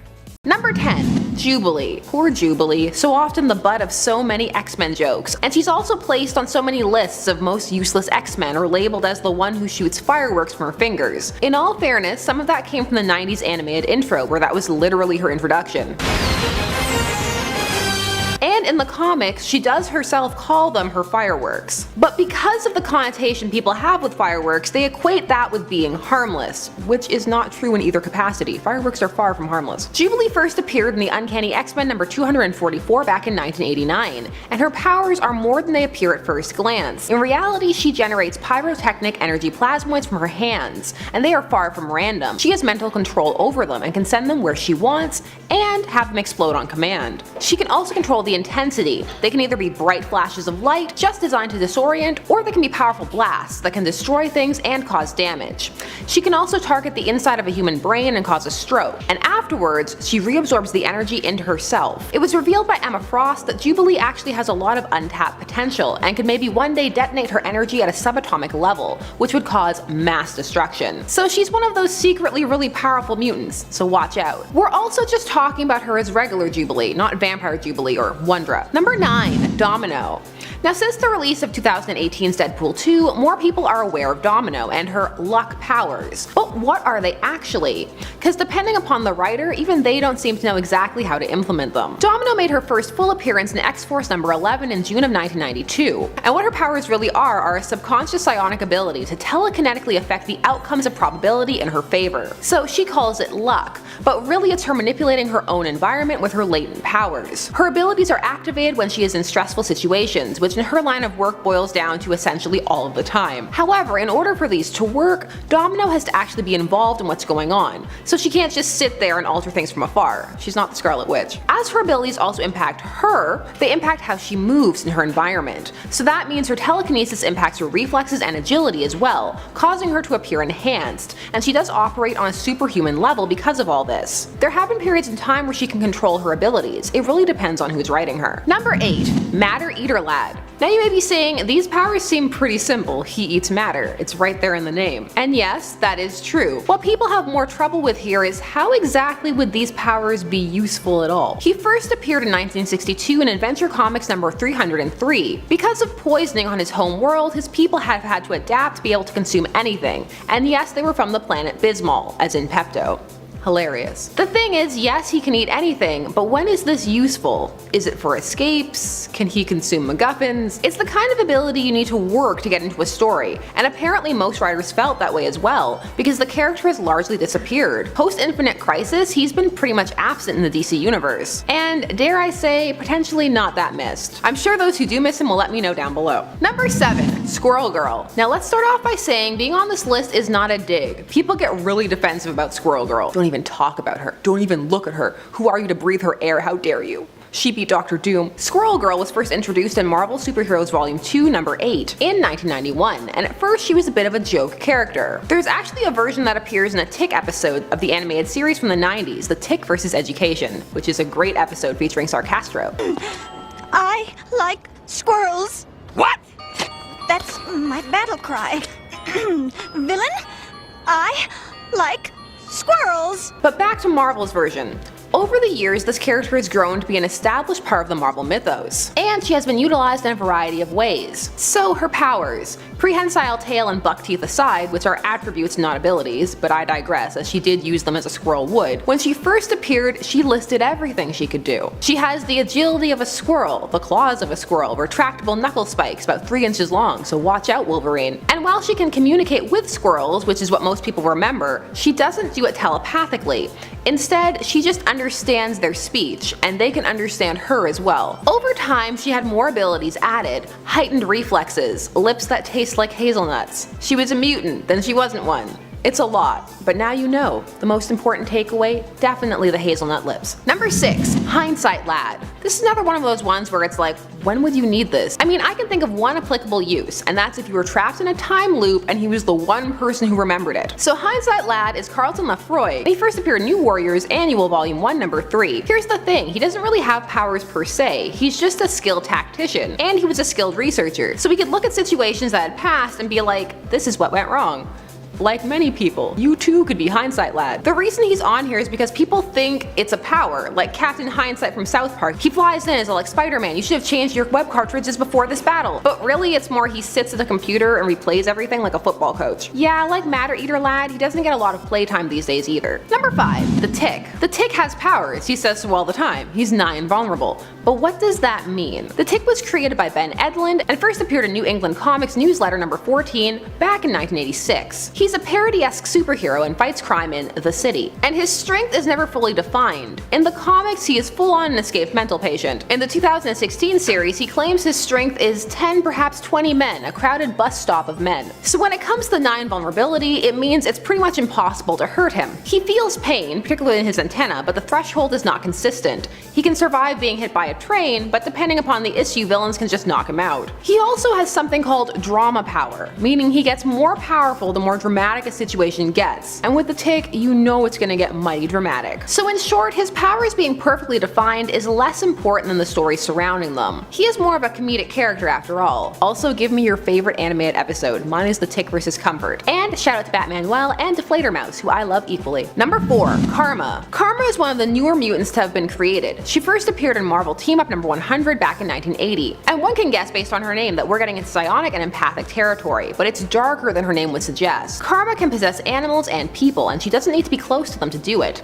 So in short, terrifying. She projects psionic energy so that her consciousness overwhelms the hosts, rendering it dormant. Then she can alter their perception or memories, force them to fall asleep or give her information, manipulate their bodies, and use them as puppets. She used to only be able to do this for a short time, but she's gotten better. She can now possess multiple people at once. So no, nothing to do with like, oh, they were bad, so she causes bad luck for them. No, just pure terror. I can't see these powers being used for good, even on villains. This just seems super unethical, unless all you do is go to sleep. The trauma of her victims must be absolutely enormous. I'm scared of Karma, man. Terrified. Number 3. Cable. So Cable is pretty well known, especially after Deadpool 2 introduced him to the mainstream. But sometimes his abilities get a little lost in his backstory and also his appearance. So Cable first debuted as Cable in the New Mutants number 87 back in 1990. He had appeared as Nathan Summers in the Uncanny X-Men number 201 back in 1986. He is the son of Scott Summers and Madeline Pryor, the clone of Jean Grey. He was sent to be raised in the future and grew up in an era hunted by Apocalypse. His metal arm is the result of a techno-organic virus that is only kept from consuming him by his extremely potent telekinetic powers.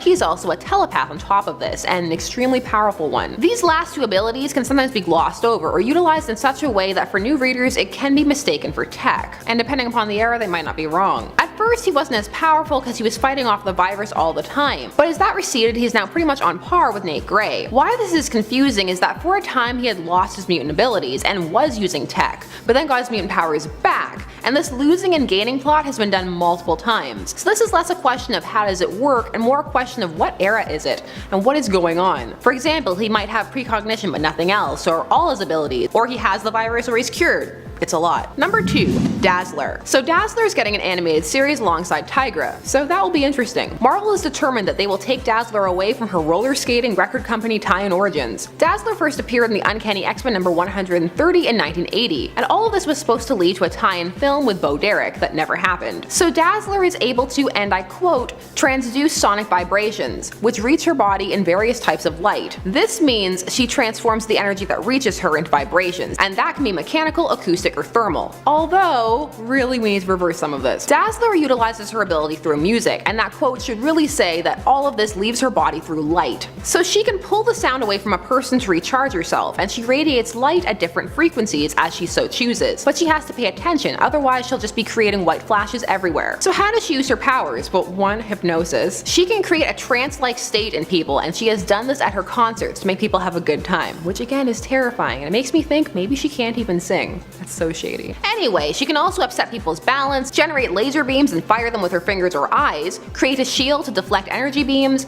She herself cannot be blinded by light. She can create holograms. See, there's a reason that Galactus considered her for his herald. I'm actually not done, but we'd be here all day. Dazzler can actually be utilized in really interesting ways, so there is potential there. Just they need to focus it, because there's a lot going on. I think she needs a hologram of herself that performs while she fights crime like Nightman. I don't know, I think Dazzler could be really cool. I can hear the comments now. Dazzler is cool, how dare you. And number 1 in the powers people don't understand department, Scarlet Witch. So Wanda Maximoff first appeared in the X-Men number 4 back in 1964, and at first her powers were pretty vague. They were hex powers. She was a witch, but that was in name only, as her powers were mutant ones. Her hexes specifically affected probability, causing bizarre events to take place, often not in the favor of those she was fighting. Over time she would gain control over these hexes, but she was also trained in this by a witch, despite being a mutant. This way she could now control mystic artifacts, and she learned to wield magic on top of her abilities that she already had. Later writer Kurt Busiek would retcon her powers to say her mutation was that she controlled chaos magic. And then Avengers Disassembled happened, and her powers were retconned again to reality warping abilities. And this is what most people remember, because this storyline was famous and led to the No More Mutants in House of M, the whole 9 yards. However, her powers have been retweaked to chaos magic or mutant magic. The most recent addition is that she was born a witch,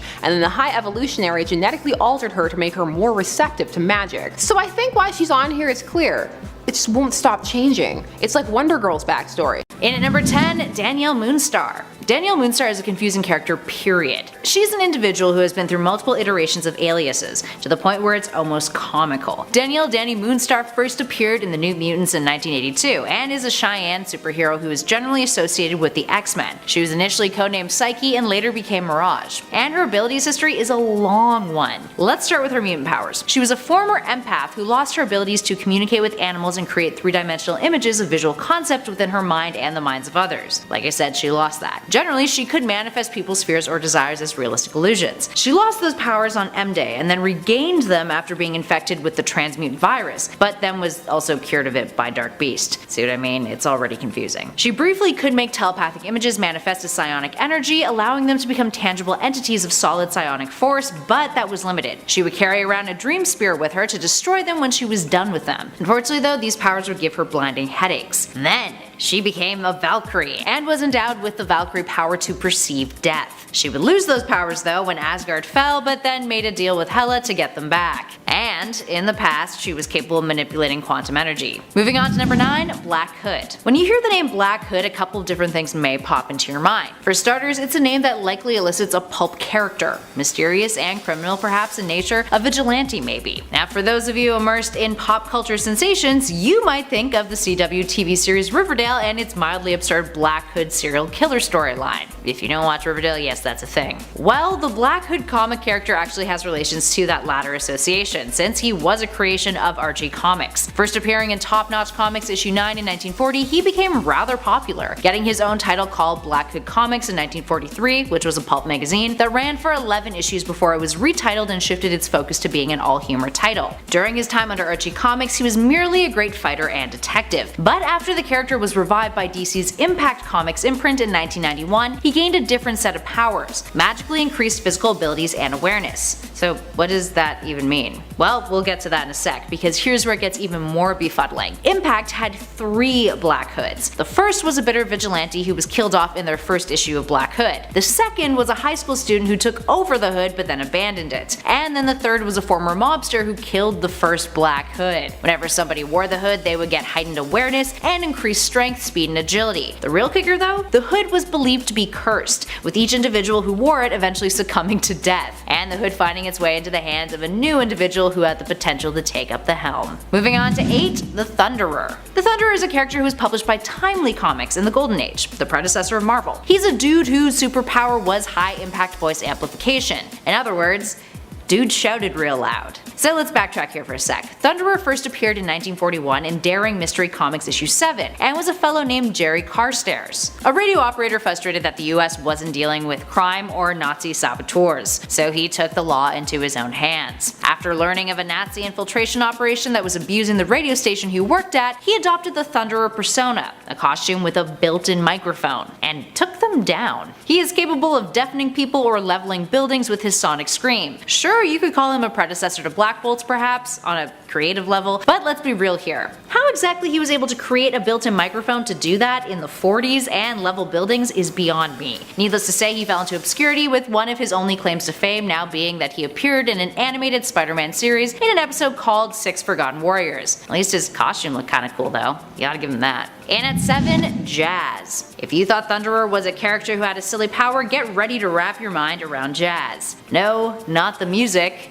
but the character. Jazz, whose real name is John Xander, is a blue-skinned mutant who wanted to be a rapper, but was not good at it. He became a drug runner instead, selling toad juice, which was a drug made from the secretions of another mutant. Gross. After M-Day, he was one of the few who retained his powers, and later, while trying to buy drugs, he was killed by Johnny D via a miniature voodoo doll. Needless to say, dude has a bit of a mockable storyline. So why is he confusing? Because he is a low-level mutant who doesn't actually have an ability. His mutation is that his skin is blue. That's it. I mean, maybe he could rap you to death with his mediocrity, but technically that is not a superpower. That's just a depressing character trait. And at 6, Kylun. There are plenty of animal-themed superheroes out there in the world of comics. Generally, their powers derive from their animal persona, as if they were some sort of anthropomorphic creature who had the abilities of said creature. We're not talking furries here, friends. Don't you dare make that joke in the comments. For example, take a look at Beast. Even Wolverine has similarities to his alias's namesake. But then there is Kylun, who is slightly misleading. Sure, he looks like a cat creature of sorts, feline in nature, but that has no relation to his abilities. He's got claws and fangs which he can use in battle, but his true power is something unrelated. He can mimic sounds. Literally any sound that he hears, Kylun, aka Colin McKay, can replicate it thanks to his superpowered vocal cords. You weren't expecting that, were you? And at 5, Metamorpho. Metamorpho is a head scratcher. Also known as the Element Man, Metamorpho is a DC character who helped found the Outsiders, and first appeared in 1965 in The Brave and the Bold issue 57. He was a product of the popularity of Fantastic Powers, a successor to Doom Patrol and Metal Men, and his abilities consisted of elemental shapeshifting, super strength, and invulnerability. While those last two are pretty straightforward, it's the shapeshifting that we're concerned with. When you think elemental, you think fire, earth, water, air, right? Well, Metamorpho is more complex than that, which often causes confusion surrounding the character. He can transmute his body into a variety of elemental compounds that he can then form to his will. In other words, he is a much more science-based hero. Now initially he was restricted to elements that naturally occur within the human body, but over time that became less and less of a limitation, with writers allowing him to assume forms of gas, liquids, or solid states. He can alter the shapes and consistencies of these elements to form complex compounds, and can shape parts and portions of his body rather than being forced to change it in its entirety. He is capable of forming himself into complex structures the likes of tanks and a bicycle, or more ambiguous stuff like a cloud. Moving on to number 4, Super Teen. On one of our previous lists we mentioned Pureheart, the superhero version of Archie's comics namesake, Archie Andrews. He is a superhero who is pure of heart, if his name didn't give that away. And what exactly he is capable of is questionable at best. As long as he remains pure of heart, he has superpowers. You guys should probably go watch part 3 of this list if you're curious. Now for those of you who already have, at this number we have one of his companions, the superhero version of Betty Cooper, who comes to be when Betty twists her magical ponytail. Actually, her powers are supposed to be similar to Pureheart's, which, yes, just makes her more confusing. She has been described as a hero who can, I quote, do just about anything with her snappy looking costume and jet belt. So we know she can fly, we know she has super strength, we know that she is super durable, and we know her powers come to be when she witnesses someone's life in danger. For example, Archie about to get hit by a truck, Archie about to fall off a ledge, Archie about to hurt himself in pretty much any way possible, because apparently he is super klutzy. Or at least he is when Super Teen's around. But aside from that, she just tends to be a bit vague in her portrayals, hence her inclusion on this list. And just baffling conceptually in general. It's like Archie Comics is like, let's make our characters into superheroes, that's a great idea, and it just didn't really work out. And at 3, Extrano. Extrano is a character who didn't receive the best of treatment in his early years. A DC character, Extrano first appeared in Millennium issue 2 in 1988 and is a superhero magician, although many might remember him for what he's generally mocked for. A magical gay character who was attacked by an AIDS vampire called Hemogoblin that then made him HIV positive. You can't make this up. Needless to say, the portrayal was not a great one, especially for the queer community in a time when there was plenty of misconceptions about AIDS. He was a character who was selected by the Guardians of the Universe to take part in an experiment in human evolution, which made him into a powerful magician, whose sorcery abilities were never really fully elaborated upon. He would dress in loose, colorful garments, refer to himself as Auntie, and was pretty much coded as a homosexual character, who later would acquire a powerful skull crystal that made him more masculine, which was largely believed to be the result of negative comments from readers. His magic consisted of stage tricks, using ping pong balls to outwit his foes. He could levitate and fire blasts of energy from his hands, but not much of what he could do was explained in great detail. He was very much the token magician character. Now these days he's gotten a bit more of a makeover, although his abilities are still quite ambiguous. He appeared in DC Rebirth, working with Midnighter to locate Apollo's soul in Hell. According to writer Steve Orlando, who himself is bisexual, I quote, "With a book like Midnighter and Apollo, which from cover to cover is a love letter to queer characters and our struggle to live, be visible and loved, it felt right to return one of the first and reintroduce him to a new generation." Maybe there's hope for Extrano after all. Up next at 2, Doorman. Doorman, aka Damar Davis, is a Marvel character who first appeared in West Coast Avengers Volume 2, Issue 46 in 1989, and was a member of the Great Lakes Avengers. He responded to Mr. Immortal's ad for Heroes for the Great Lakes team, who, on paper, can generate portals, and can fly via skis, which yes is weird. He is intangible and can also bring souls to the afterlife. It's a confusing set of skills, right? But here's where it gets more perplexing. His portal ability has a restriction. He can teleport people through walls, with his body serving as that portal, hence the name Doorman. Concerning the skis, he can summon them at will, although that doesn't make them any less confusing. If anything, his most useful talent is delivering souls to oblivion, but even then, he can only do it if that person is deceased, and he becomes only visible to that soul. It's like his creators didn't really think the portal ability was enough, so they decided to use the more mythical version of the Doorman, or Gatekeeper, and make him all about death, which, for the record, was a power of his added after the fact. And finally, in at number 1, Rainbow Girl. Ending off our list with an inherently sexist creation, we have Rainbow Girl. Rainbow Girl is an extraterrestrial character who first appeared in 1963 in DC's Adventure Comics issue 309. She is a metahuman who wields the power of the mysterious emotional spectrum, resulting in unpredictable mood swings. You can't make this up. It's like my mantra for this whole series. She would tap into colors that would result in different moods. Red being anger, blue being hope, green being willpower. She once also exhibited the ability to create a pheromone field that surrounded her in a giant rainbow and gave her an irresistible personality. Ugh. But here's where it gets utterly fascinating. Even DC doesn't know what the hell she can do. According to Jeff Johns, during the Blackest Night event, he noted that Rainbow Girl doesn't fully understand her powers and uses them more for fun. Just kill me now. Number 10, Dial H. Now this isn't one specific superhero, but rather a comic series featuring a rotary device called the Dial. Though in the most recent 2019 series, it is a phone, a rotary dial phone, that allows the user to access superpowers when they dial Hero, hence Dial H. The title is 100% a play on the Alfred Hitchcock title Dial M for Murder. This series first debuted in the 60s and has had numerous updates since. The first iteration debuted in House of Mystery number 156 back in 1966. In it, Robert Reed fell into a cavern and found the Dial. He then used it to transform into various superheroes, and they would change. He wasn't always the same one. And it wasn't until the 80s that it would come into play with existing heroes. Although, there was Plastic Man was a thing back in the day. Also, other people could use the Dial. It wasn't key to one person or anything. The 80s series also had the added aspect that fans could submit their own heroes and villains, and would get credit and a t-shirt. Over time, the series has evolved into an examination of what it means to be a hero, and how finding the Dial impacts people's lives. Spoilers, it's not always for good. The Dial is pretty random with what hero you become, but that's part of the fun. It's the mystery box superhero power generator. I was gonna say loot box, but you don't have to pay for it. Heyo! Well, I mean not with money, but emotionally, oh yes. you pay. Up next at number 9, Gwenpool. When Gwenpool first hit the scene in 2015, she was a huge success, becoming instantly beloved amongst fans after merely appearing on the cover of Deadpool's Secret Wars issue 2. Here is the thing though, many people mistaken her abilities as those of Deadpool's, with her being assumed to be a female version of Wade Wilson. Gwenpool's name may have hilarious relations to Deadpool's thanks to a goof up from her dry cleaner, and the fact that her last name is Poole, spelled P-O-O-L-E. That was something that was retconned after her first appearance,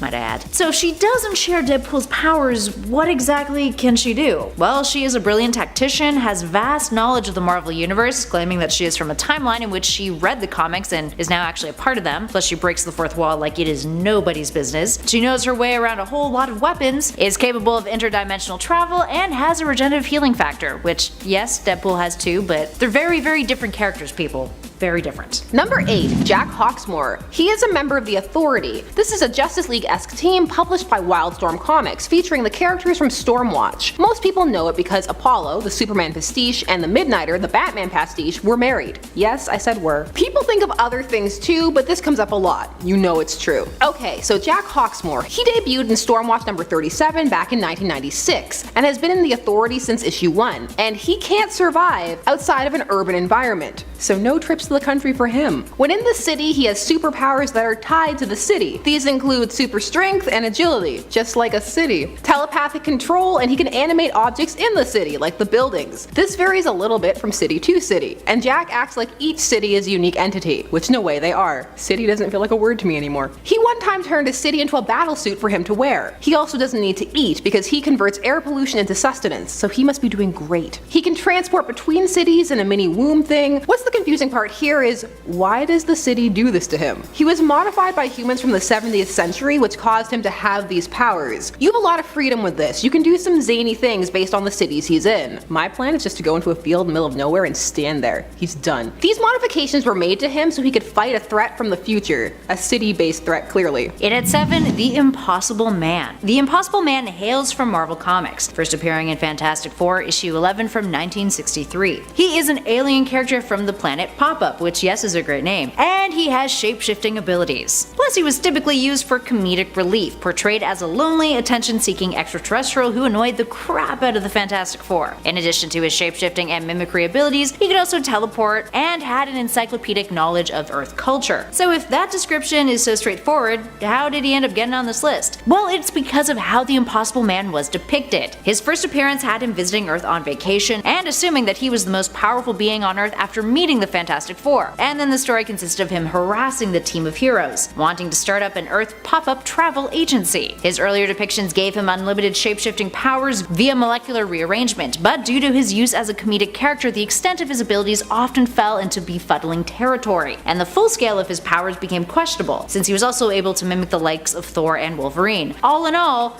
looks really funny, doesn't seem like much of a threat, kind of questionable as to what exactly his shape-shifting abilities can do. We know he can, but overall, very baffling. Number 6, Zatanna. Now you may be thinking, are you both okay? Everyone understands Zatanna, a magician, she speaks backwards, but what some people miss out on is the scale of her powers. Zatanna is actually one of the most powerful sorceresses on Earth, and her powers appear to be inherited. What people tend to misuse or not remember is that her magic increases if not used. So if she doesn't use her magic, it builds to a critical point, which can cause an incident. This is why she releases it in such a controlled manner. However, if she uses too much, she depletes her powers, so she has to find a balance. She can also do spells spoken forward and has done so on rare occasions, and she can also do blood magic. Also, the limits of her powers are not fully defined. So have we seen the ceiling? We don't know. She's dangerous. Don't be fooled just because you could temporarily stop her with some duct tape. Moving on to number 5, Ink. Our next baffling character is a Marvel creation who first appeared in Young X-Men issue 1 from 2008, and his powers are his tattoos. Yes, no joke, this fellow, whose real name is Eric Gitter, gets all of his abilities from his tattoos, his body ink, and has no actual superpowers of his own. Ink has access to a mutant tattoo artist who gave superpowers to individuals via his iconic power symbols that he would tattoo onto their skin. Now, Ink's tattoos consist of a biohazard symbol to make his foes extremely sick, a symbol that allows him to heal others, one that gives him super strength, wings on his back that grant him flight, a nuclear symbol in case he, wants to create a deadly nuclear explosion, a red cross on his neck that gives him self-healing powers, lightning bolts on his temples that lets him read minds, and 2 explosive symbols that allow him to blow up objects and punch through walls. But here's the real kicker, my friends. That tattoo artist, the mutant one, the one with the real abilities, he went into a catatonic state after giving Ink his last tattoo, which was the symbol for the Phoenix Force around his eye. All in all, Ink just kinda sucks. Can't really do anything, and he's just riffing off of this poor mutant tattoo artist, who he then put into a coma. So, yeah. Screw you, Ink. Number 4, the Silver Agent. Astro City. That's right, Astro City time. I love Astro City and we don't talk about it enough. I will make all of the reaches to get characters on it on this list. So Astro City parallels the different eras in the mainstream superhero development, like actually historically. So the Silver Agent is their big Silver Age patriotic hero. And okay, so Astro City isn't told in order. Instead, it jumps around to different tales from Astro City's history. So the Silver Agent's tales revealed in bits and pieces. So at the start, we know that he was a hero and that the city has a monument to him, as what happened to him is their greatest shame. So the Silver Agent story involves time travel, and he is traveling back through his own timeline, and each time he gets a little bit more powerful. So to the city, he appears magical and to just be ever increasing in strength, but really he is being charged by the time travel energy as he moves back and forward further and further. He gains super strength, flight, and more, and with his heroic nature he couldn't not jump in to stop situations he saw unfolding. However, the Silver Agent actually gifted his energy to the city when he returned to be executed for a crime he didn't commit, something only revealed after his death, hence their great shame. Astro City is just a ride. Like how the Samaritan has fought his enemy the Infernal to such a standstill that they just go to dinner once a year to see if either is close to coming over to the other side. I could talk about this all day. Moving on to number 3, the Negative Man. The Negative Man is a character that first debuted in 1963, a DC creation who has eluded fans for years. I mean, it kinda makes sense as to why he's a member of the Doom Patrol. Negative Man, aka Larry Trainor, is an individual who was accidentally exposed to a radioactive field in the atmosphere while piloting a test plane. This gave him an interesting set of powers. Not only was he now radioactive, but he had the ability to release negatively charged energy from his body, referred to as the negative spirit or his soul self. Now this soul self is intangible, capable of flight, it can generate minor explosions when it comes into contact with positive energy, and it also acts as a means of temporal astral projection. It's visually represented as a shadowy silhouette of a human being. The downside? Well, Larry's body is physically defenseless when he is separated from it, so he only uses this ability 60 seconds at a time in order to avoid risking death. Now because of his radioactive nature, he wears special bandages that protect those around him, making him look a whole hell of a lot like the Invisible Man, something that can be slightly confusing to those unfamiliar with his character or the Doom Patrol upon first glance. And that, my friends, is exactly why he ends up on this list. Number 2, Pure Heart. This is Archie Andrews, from that time when Archie was a superhero. Archie comics do what they want, and in 2019 they brought this series back again. So when Archie is Pure Heart, his powers depend on his pH factor, or his pure heart factor, so he can only access his powers if he has a pure heart, hence his name, Pure Heart the Powerful. Here's the thing, he can lose his powers really easily, just one impure thought. So feeling jealous,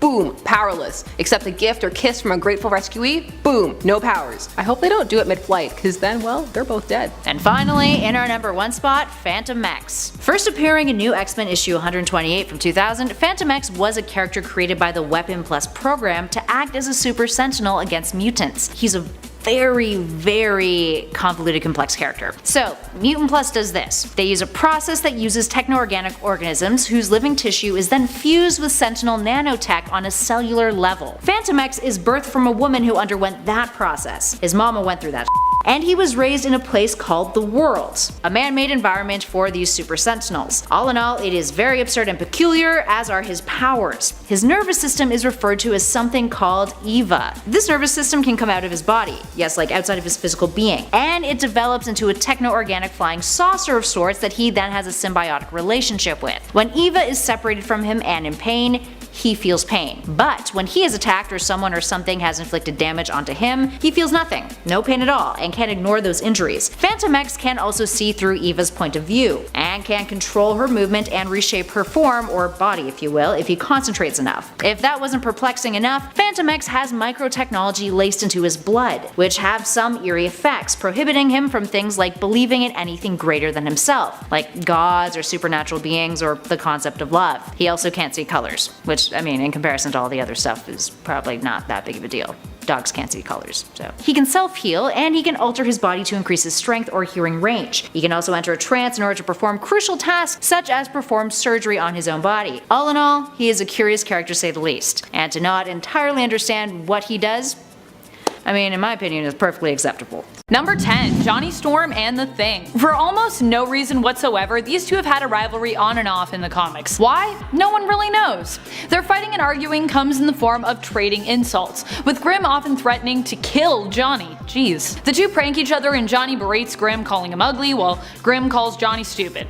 The two have quite the rivalry. Granted, this most likely comes from a loving place, where they consider one another to be like brothers. But the strangest part is that despite all their fighting and bickering, they seem to have almost no fights between them when Johnny starts dating Grimm's ex, Alicia, while he is away. Strange feud indeed. Number 9. Wolverine and Cyclops. You may be thinking, but everyone understands this rivalry. Wolverine and Cyclops are just polar opposites. No wonder they fight so much. Sure, this is true, but it's not usually their differences that bring the duo to blows. It's their similarities. Namely that they are often both in love with the same woman. While their love for Jean Grey is as old as time, they even at one point fought over Emma Frost, which seems like it's a bit much. It seems like these two honestly just want to fight each other no matter what. Is it possible that they are not even jealous of the affections of the woman they're fighting over, but the affection that the woman receives from the other? Two dudes fighting as much as Summers and Logan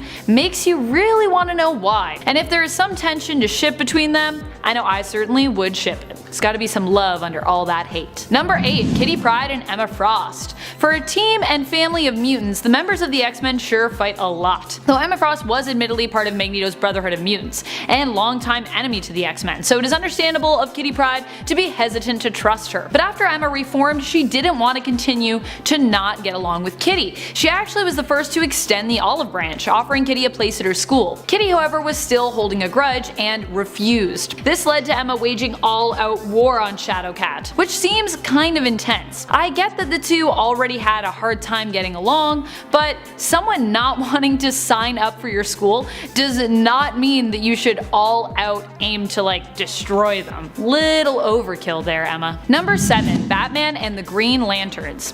This is a long-standing rivalry that kind of makes sense when you consider Batman had to put up with the antics of Guy Gardner trying to steal command of the Justice League from him, and Hal Jordan, mooning him and all sorts of antics. But Batman's rivalry with the Green Lanterns superseded even just these two jerks.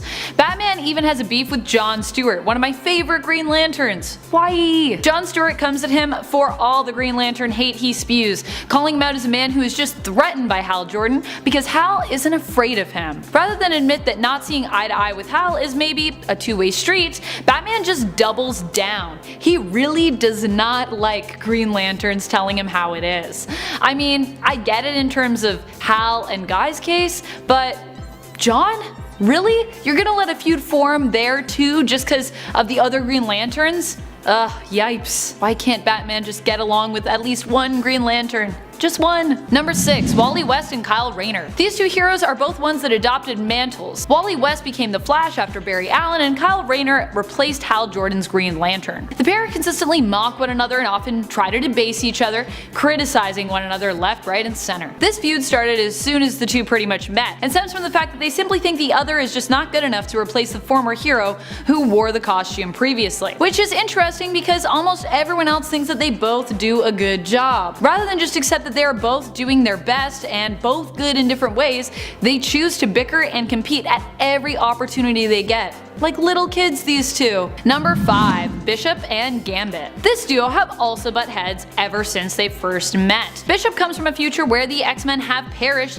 after being betrayed by one of their own, and mutants were put into concentration camps. I said that like I didn't know I wrote it, but I just felt like it sounded harsh. He met a man called the Witness who refused to give his name and claimed to know the story of the X-Men, saying that he was the last one to see them alive. He also went by LeBeau, and it was his similarity to Gambit that instantly made Bishop hate and not trust him. While I understand Bishop's reaction, he just continued to not trust Gambit for pretty much forever. Even when the two are forced to work together, he continued to insult and berate Gambit, often putting both of them at risk due to ignoring Gambit's suggestions while on missions, just because they came from him. I also really don't think that the Witness was the traitor. This is a silly grudge because it is based on so many assumptions. Number 4. Reed and Namor. Cyclops and Wolverine may be fighting over Jean, but it is this fight over a paramour that really takes the cake. Oftentimes when I bring up Namor, I put him in either category, villain or superhero. In truth, he's really an anti-hero, but he has a few times been an interesting nemesis to the Fantastic Four, or at the very least, Reed Richards. Namor is head over heels in love with Susan Storm, which has put the two at odds, with Richards often presented as Sue's savior, and Namor the awful brute from the sea, who is coming to carry her away. But not always. Sometimes Susan seems to actually want to be with Namor, and with a neglectful husband like Reed Richards, I can't really say that I blame her. Namor and Susan have shared a few kisses and long romantic looks, but in the end she always comes back to Reed. Number 3. Superman and the Flash. For some reason, Superman has this crazy obsession with beating the Flash at his own thing, being fast. Well, you may think I'm exaggerating here. I mean, there have been a few times where Superman actually just wanted to catch Flash because he was being mind controlled, or, was going to run to his death, or needed some sense talked into him. I can guarantee you that there are many panels and instances that point to the fact that Superman just really wants to be faster. He has also had countless foot races with countless Flashes, and almost every time he's either tied or lost, with more losses than ties. Yet even though they have been racing since the 60s, in 2011, Superman is chasing Barry Allen's Flash in Superman issue 709, and is still seen wondering to himself in a panel, which of them is faster? Give it up, Superman, it's not you. Quit trying to take this one thing away from the Flash. You have a million other things you're superior at. Jeez. Number 2. Hawkeye and Winter Soldier. Are you surprised by this one? I know I am. Hawkeye and Winter Soldier have something in common, beyond both being superheroes. Super, in Hawkeye's case. They are both exes of Natasha Romanoff, aka Black Widow. The two are pulled together in the Tales of Suspense, Hawkeye and the Winter Soldier series to track down whoever is killing Natasha's old enemies, following Black Widow's death. It is clear from the way they interact that they do not want to be working together, that they do not trust each other, and that they actually hate each other. While I get it that trying to get along with your ex's ex is probably pretty weird, what I do not get is that they later reveal that they have kind of always hated one another, which means this feud predates their time dating Natasha? What? But why? So this rivalry is kind of based around them sharing an ex, but also just based around, I guess, them both existing. Number 1. Wolverine and Deadpool. These two have a long-standing rivalry for almost no reason.